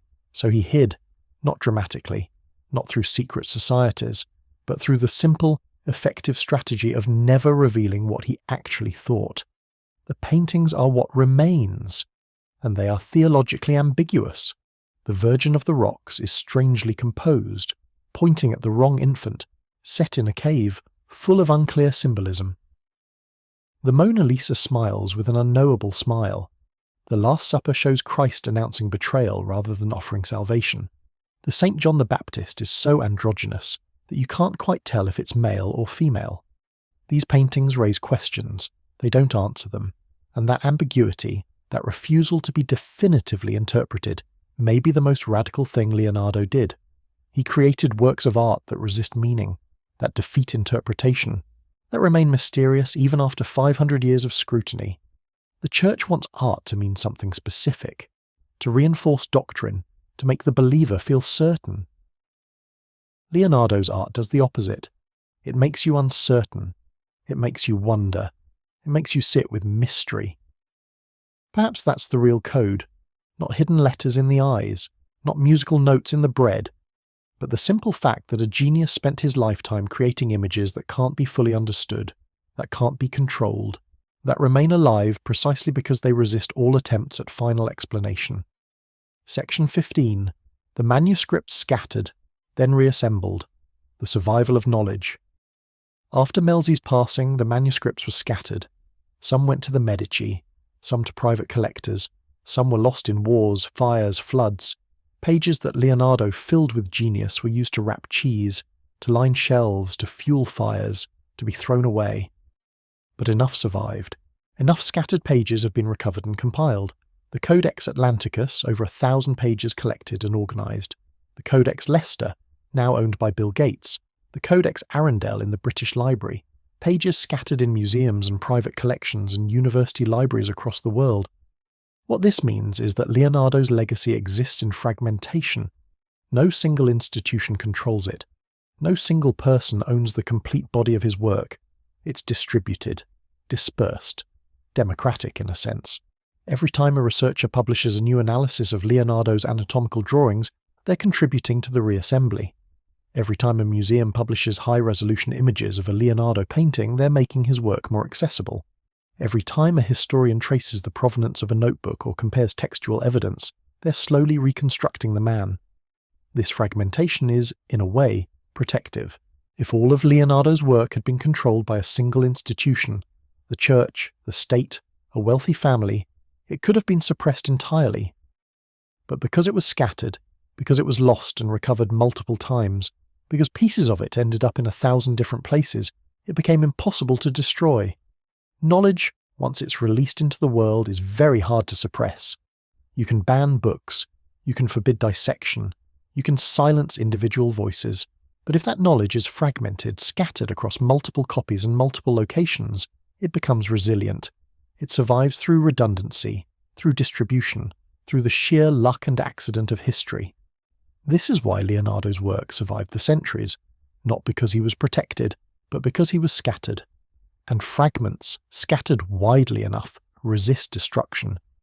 Microhook 10, approximately 500 words covered equals 5,000 total. Section 16, The Last Days, soft, elegant closure. Leonardo passed on May 2nd, 1519. He was 67 years old. He had lived through the entire Italian Renaissance. He had seen the medieval world transform into the modern world. He had watched humanism challenge theology, reason challenge faith, observation challenge revelation. He left behind paintings that still make you stop and stare. Paintings that seem to know something you don't.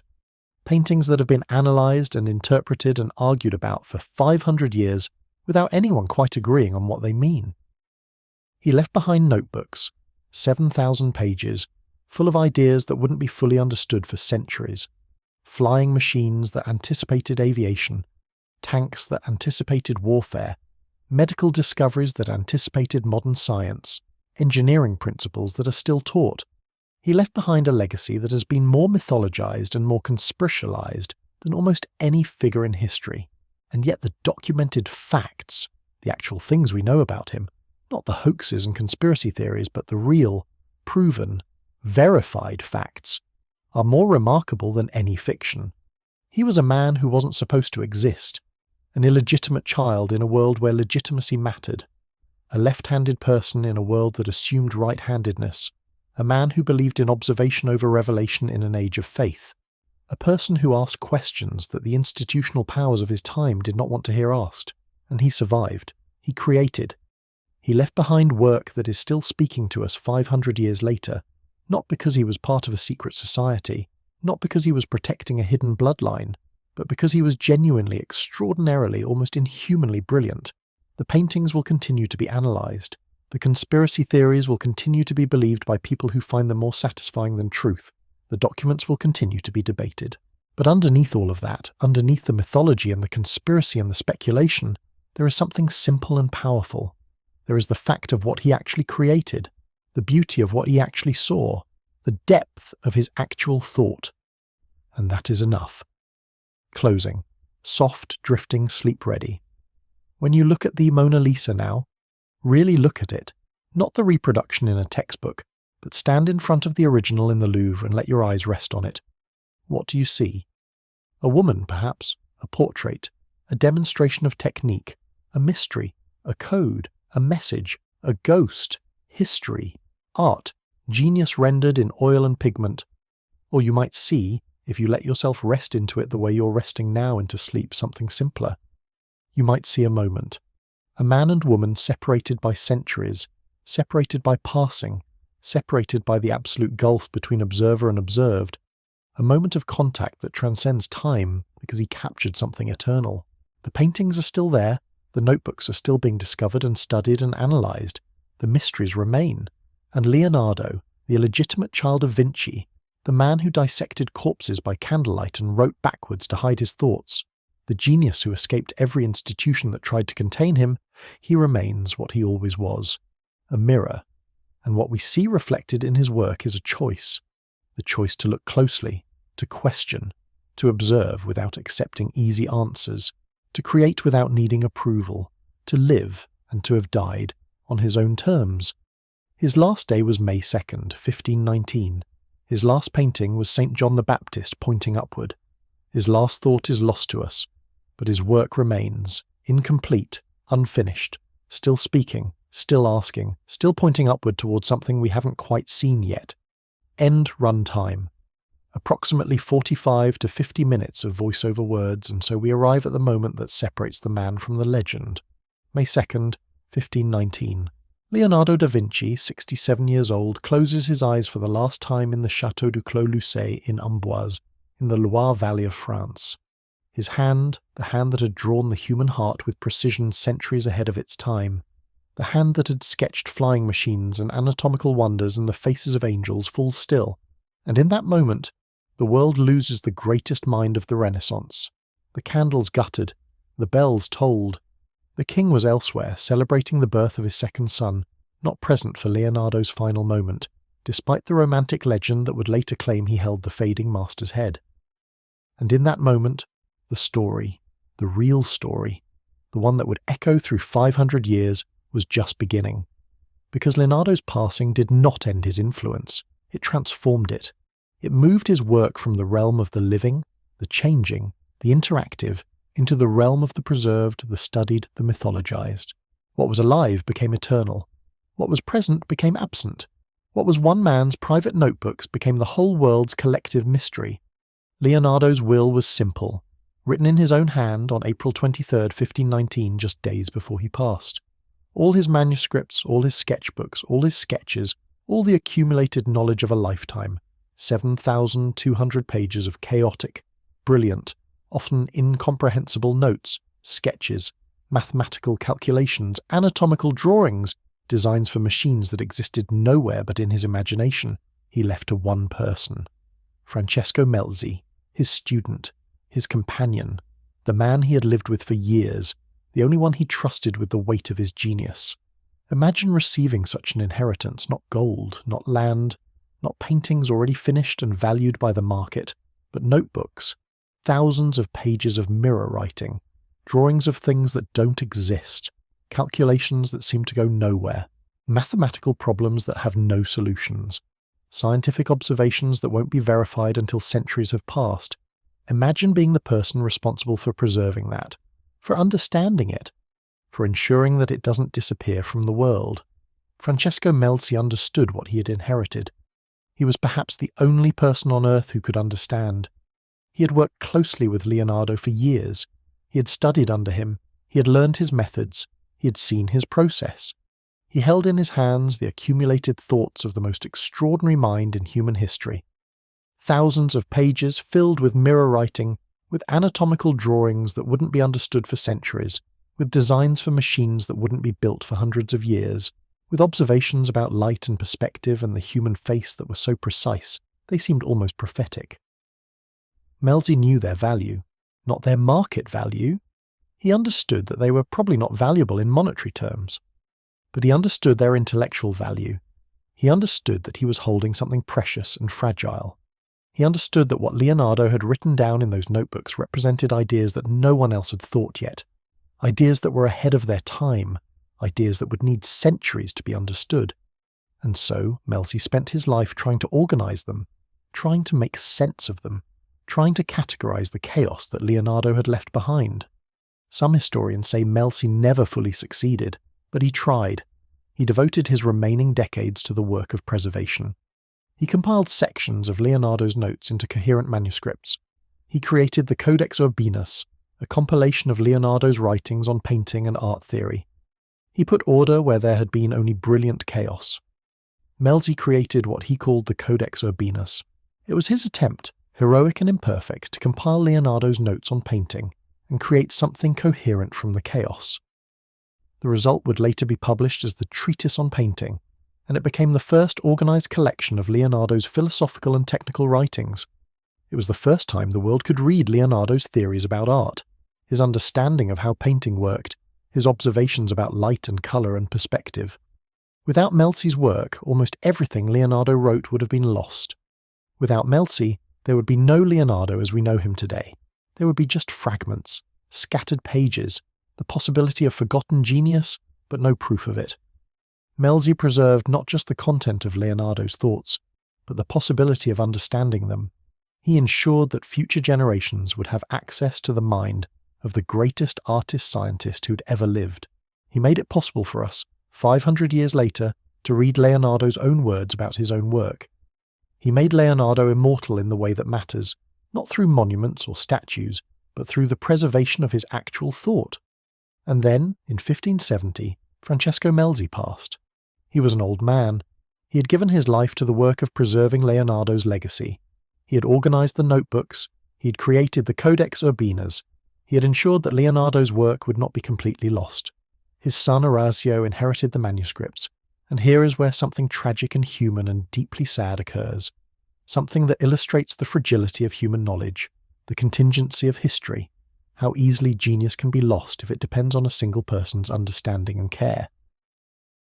Orazio Melzi was not a scholar. He did not have his father's intellectual curiosity. He did not understand the value of what he had inherited. He looked at those 7,000 pages. He saw his father's life's work, and he saw waste. He saw worthless papers. He saw scribbled notes that made no sense. He saw drawings of impossible machines that would never work, written in mirror writing that he probably couldn't even read. He saw his father's obsession with a gone master's work as eccentric, even foolish. Orazio Melzi, without understanding their value, without grasping that he held the concentrated genius of the Renaissance in his hands, made a decision that shaped history. He threw them in an attic, not deliberately destroyed, not burned, not sold to be recycled as waste paper, just put away, out of sight, forgotten, left to the mercy of time, moisture, insects, and neglect. 500 years of meticulous work, of careful observation, of brilliant thinking, simply stored in a room and forgotten.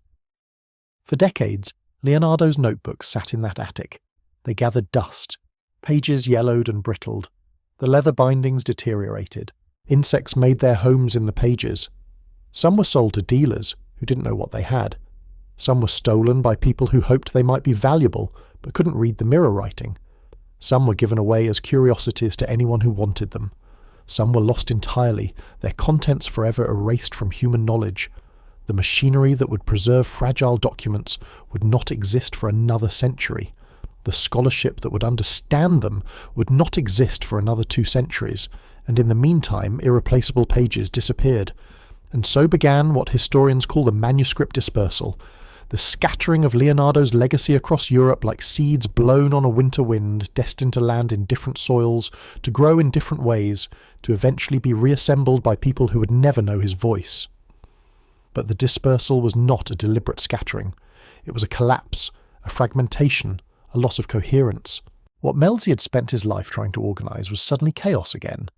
Some pages ended up in Milan, in the Bibliotheca Ambrosiana, a collection that would eventually contain over 1,000 of Leonardo's pages bound together as the Codex Atlanticus, over 1,000 pages of his technical drawings, his sketches, his calculations, all consolidated into one massive volume. The Codex Atlanticus alone would eventually measure 10 feet wide and more than 3 feet tall when opened, a physical monument to the sheer volume of his thinking. A single book so large it requires special supports to hold it, so precious that its pages are handled only with gloves, so important that scholars travel from around the world to see it. Other pages made their way to Paris, to the Institut de France.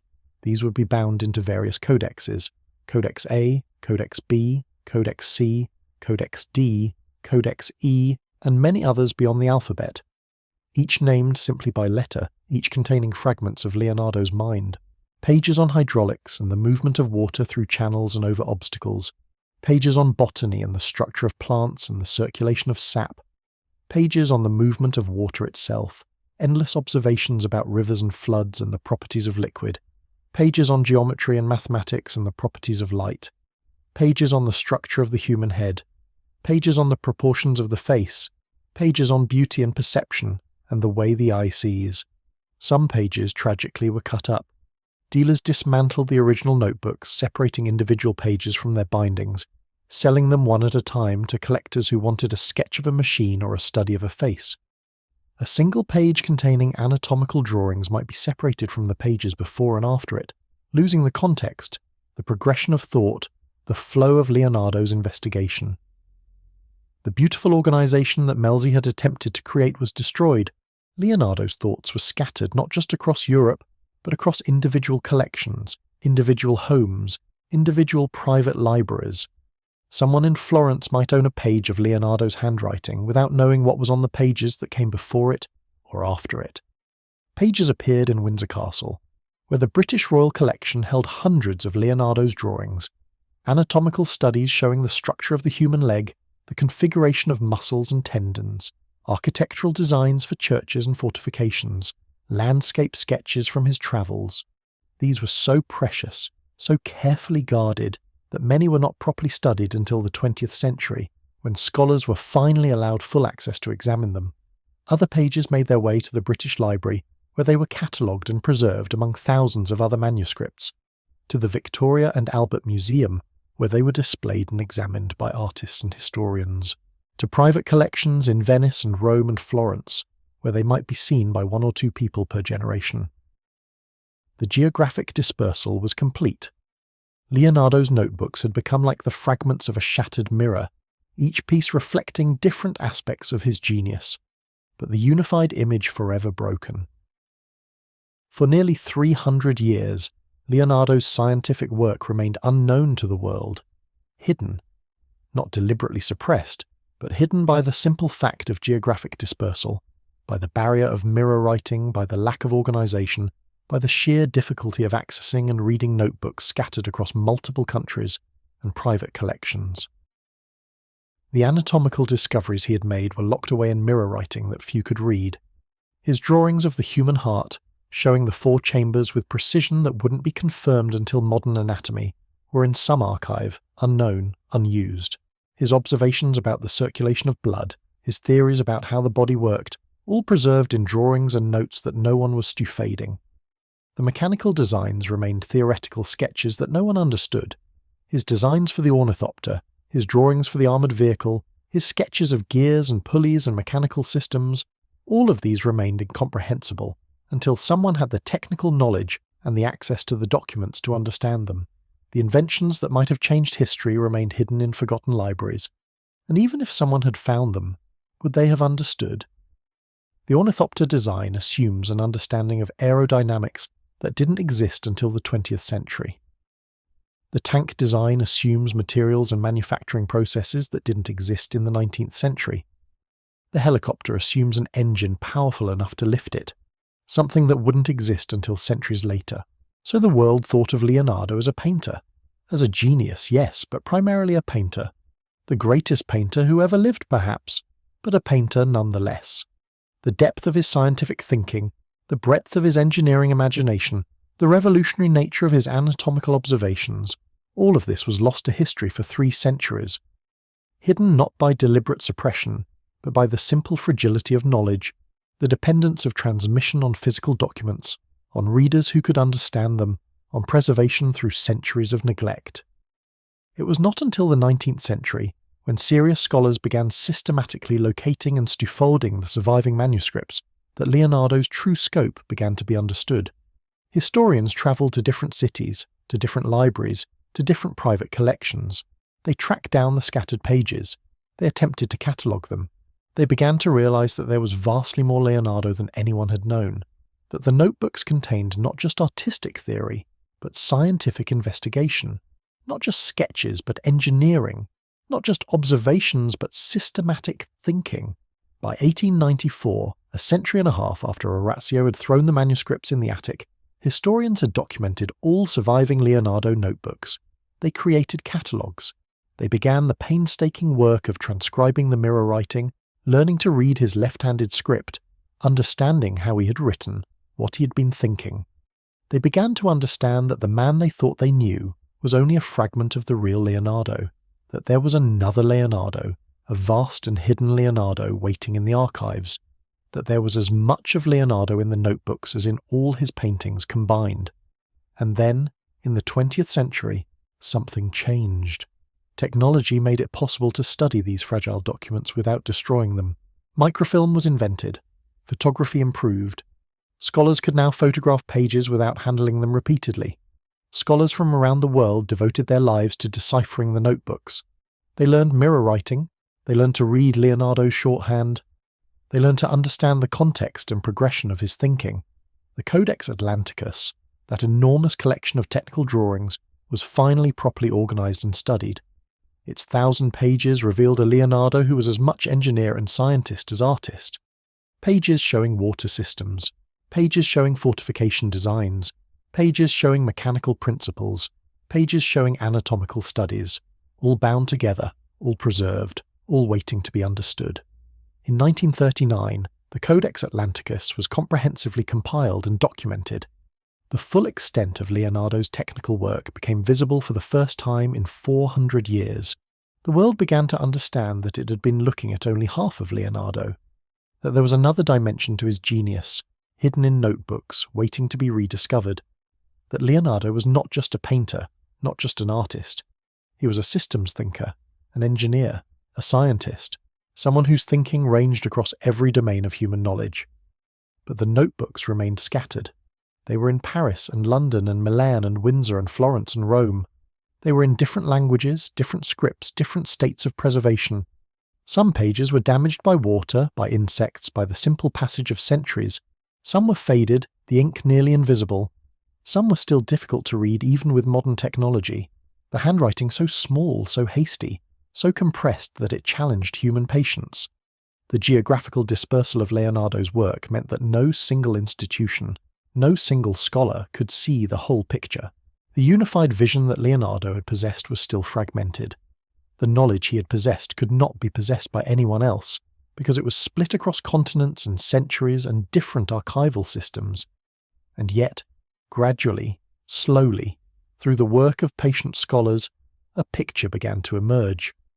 Not a complete picture, but enough to see the outline, enough to understand the scope of his thinking, enough to recognize that we had been stufading Leonardo as an artist for centuries when we should have been stufading him as a mind. And then, in 1980, something remarkable happened. A man named Armand Hammer, an industrialist and art collector with vast wealth and vast taste, purchased one of Leonardo's most precious manuscripts at auction, the Codex Leicester, 36 pages, bound, complete. One of the few Leonardo manuscripts that had remained intact and unified through the centuries, never scattered, never separated, never lost. Hammer recognized its value. He paid $5.1 million for it. It was an enormous sum for a manuscript at that time. 14 years later, on November 11th, 1994, at Christie's in New York, something extraordinary happened. Bill Gates, the man who had built a computer empire, the man who had revolutionized how information was stored and transmitted, walked into an auction house and purchased the Codex Leicester for $30 million, $30,802,500 to be exact. It was, at that moment, the most expensive manuscript ever sold in human history. Ever. In all of human history. A man born in the 20th century in Seattle, Washington, paid more for 36 pages written by Leonardo da Vinci than anyone had ever paid for a manuscript before. Now, this is where something remarkable and very modern happens. Bill Gates owned one of the original notebooks of Leonardo da Vinci, a man who had built a computer empire in the 20th century, who had revolutionized how information was stored and processed, owned pages written by the original visionary who had imagined machines and mechanical systems centuries before computers existed. Leonardo had sketched gears and pulleys and mechanical systems. Gates had built an empire on silicon and code. But Gates understood something that even most Leonardo scholars didn't quite grasp. He understood that Leonardo's notebooks, if they were merely to sit in a climate-controlled vault, guarded by security, seen by a few scholars, would still be isolated, still hidden, still fragmented. But if they were digitized, if they were made accessible, if they were distributed, then Leonardo could finally reach the world that Orazio had denied him 500 years earlier. So in 1995 and 1996 and 1997, and into 1998, the pages of the Codex Leicester were carefully photographed. Each page was digitally scanned with precision. The text was transcribed and translated. The drawings were analyzed. And then something beautiful and strange happened. Pages from Leonardo's notebook were distributed as screensavers on Windows 95+. Millions of people, sitting at their computers in the late 1990s, would see the notebooks of Leonardo da Vinci rotating across their screens. A man who had been gone for almost 500 years was suddenly on the computers of people around the world. On millions of computers. His handwriting was visible, his drawings were visible, his genius was accessible to anyone with a computer and electricity. It was a strange and fitting end to the story of Leonardo's dispersal. The man who had hidden his work in mirror writing, who had kept his notebooks private, whose manuscripts had been scattered and forgotten, was now suddenly everywhere. On computer screens in offices and homes, in digital archives, online. The dispersal had been reversed through technology. What was scattered was being reassembled. What was hidden was being made visible. What was one man's private thoughts, written in code, kept secret, had become the screensaver on millions of computers around the world. But the question remained. Why did Leonardo hide these things? Why the mirror writing? Why did he keep his notebooks with him, never publishing them, never sharing them fully even with his patrons? Was he deliberately concealing knowledge? Was he protecting secrets from the church? And this is where the mythology of Leonardo becomes really interesting. Because for centuries people had assumed that Leonardo was hiding something, that he was part of some secret tradition of knowledge keepers, that he was encoding hidden messages into his paintings, that he was a member of mysterious societies dedicated to preserving forbidden wisdom. the truth is more complicated and more interesting. Leonardo did not invent secret societies, but he lived in a world where secret societies were being invented, where the very concept of hidden knowledge and ancient wisdom was becoming fashionable among the intellectual elite of Europe. And to understand Leonardo's role in this world, we need to go back to Florence, to 1462. In that year, a man named Cosimo de' Medici, one of the richest men in Europe, the banker who essentially owned Florence, founded something called the Platonic Academy of Florence. It was not secret exactly, but it was exclusive, very exclusive, and it was dedicated to something that sounded almost heretical to the medieval mind. It was dedicated to stupiding ancient philosophy, specifically Plato, specifically Neoplatonism. The revolutionary idea that there was an ancient wisdom, preserved in texts that had survived the fall of Rome, that contained truths about the nature of reality and the divine, that humanity could understand the cosmos through reason and philosophy, that the mind was capable of grasping divinity without the mediation of the church. Cosimo brought together the greatest minds in Florence. He recruited Marsilio Ficino, a philosopher who would spend his entire life translating Plato's works from ancient Greek into Latin so that modern Europeans could read them. He brought in Pico della Mirandola, a brilliant thinker who believed that human beings contained divine potential, that the mind itself was capable of understanding the deepest mysteries of creation. He brought in Angelo Poliziano, a poet and scholar of extraordinary talent. He brought together the intellectual elite of Florence around the radical idea that there was knowledge worth seeking, knowledge that the medieval church had forgotten or suppressed, knowledge that could be recovered and understood through reason and philosophy. This was not conspiracy. This was intellectual fashion. This was the Renaissance in full bloom, the flowering of a new way of thinking, the idea that the past held wisdom, the idea that human reason could grasp divine truth without the mediation of priests, the idea that the mind was capable of understanding the nature of reality without necessarily asking permission from the church. The Platonic Academy created a culture in Florence where seeking knowledge was honoured, where ancient wisdom was valued, where the pursuit of understanding was seen as a form of enlightenment. It created a context where men could gather and discuss ideas that might be considered dangerous elsewhere. It created safety through prestige and wealth. Now, the question the historians have asked for centuries is, was Leonardo part of the Platonic Academy? The historical record is frustratingly unclear. Leonardo was in Florence during the period when the Academy was influential. The Platonic Academy was the intellectual centre of Florence during Leonardo's youth and early career. Leonardo would certainly have been aware of its ideas. He would certainly have been influenced by the intellectual culture it created. He would certainly have participated in the broader Neoplatonic movement that permeated Florence. But there is no documentation that Leonardo was a formal member. There are no records of his attendance at Academy meetings. There is no evidence that he participated in their translations of Plato or their discussions of Neoplatonic philosophy. His name does not appear in the surviving records, yet his work shows the influence of their ideas, his belief that there were laws underlying nature, his conviction that observation could unlock understanding, his sense that the universe was unified, that all knowledge was connected, that understanding one thing deeply could lead to understanding everything. These are Neoplatonic ideas. What we do know is that Leonardo was influenced by the intellectual world that the Platonic Academy represented. He was influenced by the idea that knowledge was worth pursuing. He was influenced by the idea that observation and reason could unlock the secrets of nature. He was influenced by an intellectual tradition that valued ancient wisdom and believed that understanding the universe was possible. But here is the key point. This was not unique to Leonardo. This was the intellectual water that all the great thinkers of the Renaissance swam in. This was the spirit of the age. The Platonic Academy, and the broader movement of Neoplatonism and Hermeticism that it represented, created a cultural moment where the pursuit of understanding was valued, where the recovery of ancient wisdom was important, where the idea of hidden knowledge and secret understanding had cultural prestige. The Hermetica, a collection of philosophical texts supposedly written by an ancient Egyptian sage named Hermes Trismegistus, was translated and published during the Renaissance. These texts taught something called Hermeticism, the idea that the universe operated on principles of correspondence, as above, so below. The microcosm reflected the macrocosm.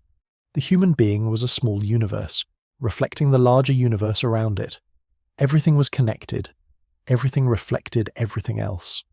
This was intoxicating to Renaissance minds. It suggested that understanding the details of nature could lead to understanding the whole, that the smallest observation could unlock cosmic truths. It suggested that there was a unified knowledge system, hidden but discoverable, that connected all things. Leonardo was absolutely influenced by these ideas, and yet, and here is where we must be honest, there is no evidence that he was part of a formal secret society dedicated to preserving this knowledge. There is no evidence that he was initiated into secret rites. There is no evidence that he was part of some mystical order that had survived since ancient times. What he was part of was something more subtle and more powerful. He was part of a cultural moment, a way of thinking, a belief system that valued ancient wisdom, that sought hidden knowledge, that believed that understanding the universe was both possible and worthwhile. He was part of the intellectual water that all educated people in Renaissance Florence swam in. He breathed the same air as philosophers and scholars. He was influenced by the same movement of ideas. And now we arrive at something that genuinely complicates the historical picture. Because while the Platonic Academy and Neoplatonism were real, while they did exist, while they did influence Renaissance thought, there were people who would later claim that these ideas were part of a much older tradition, that they were connected to secret societies that had existed in ancient times, that they were part of a vast conspiracy of wisdom keepers that stretched back centuries, and the first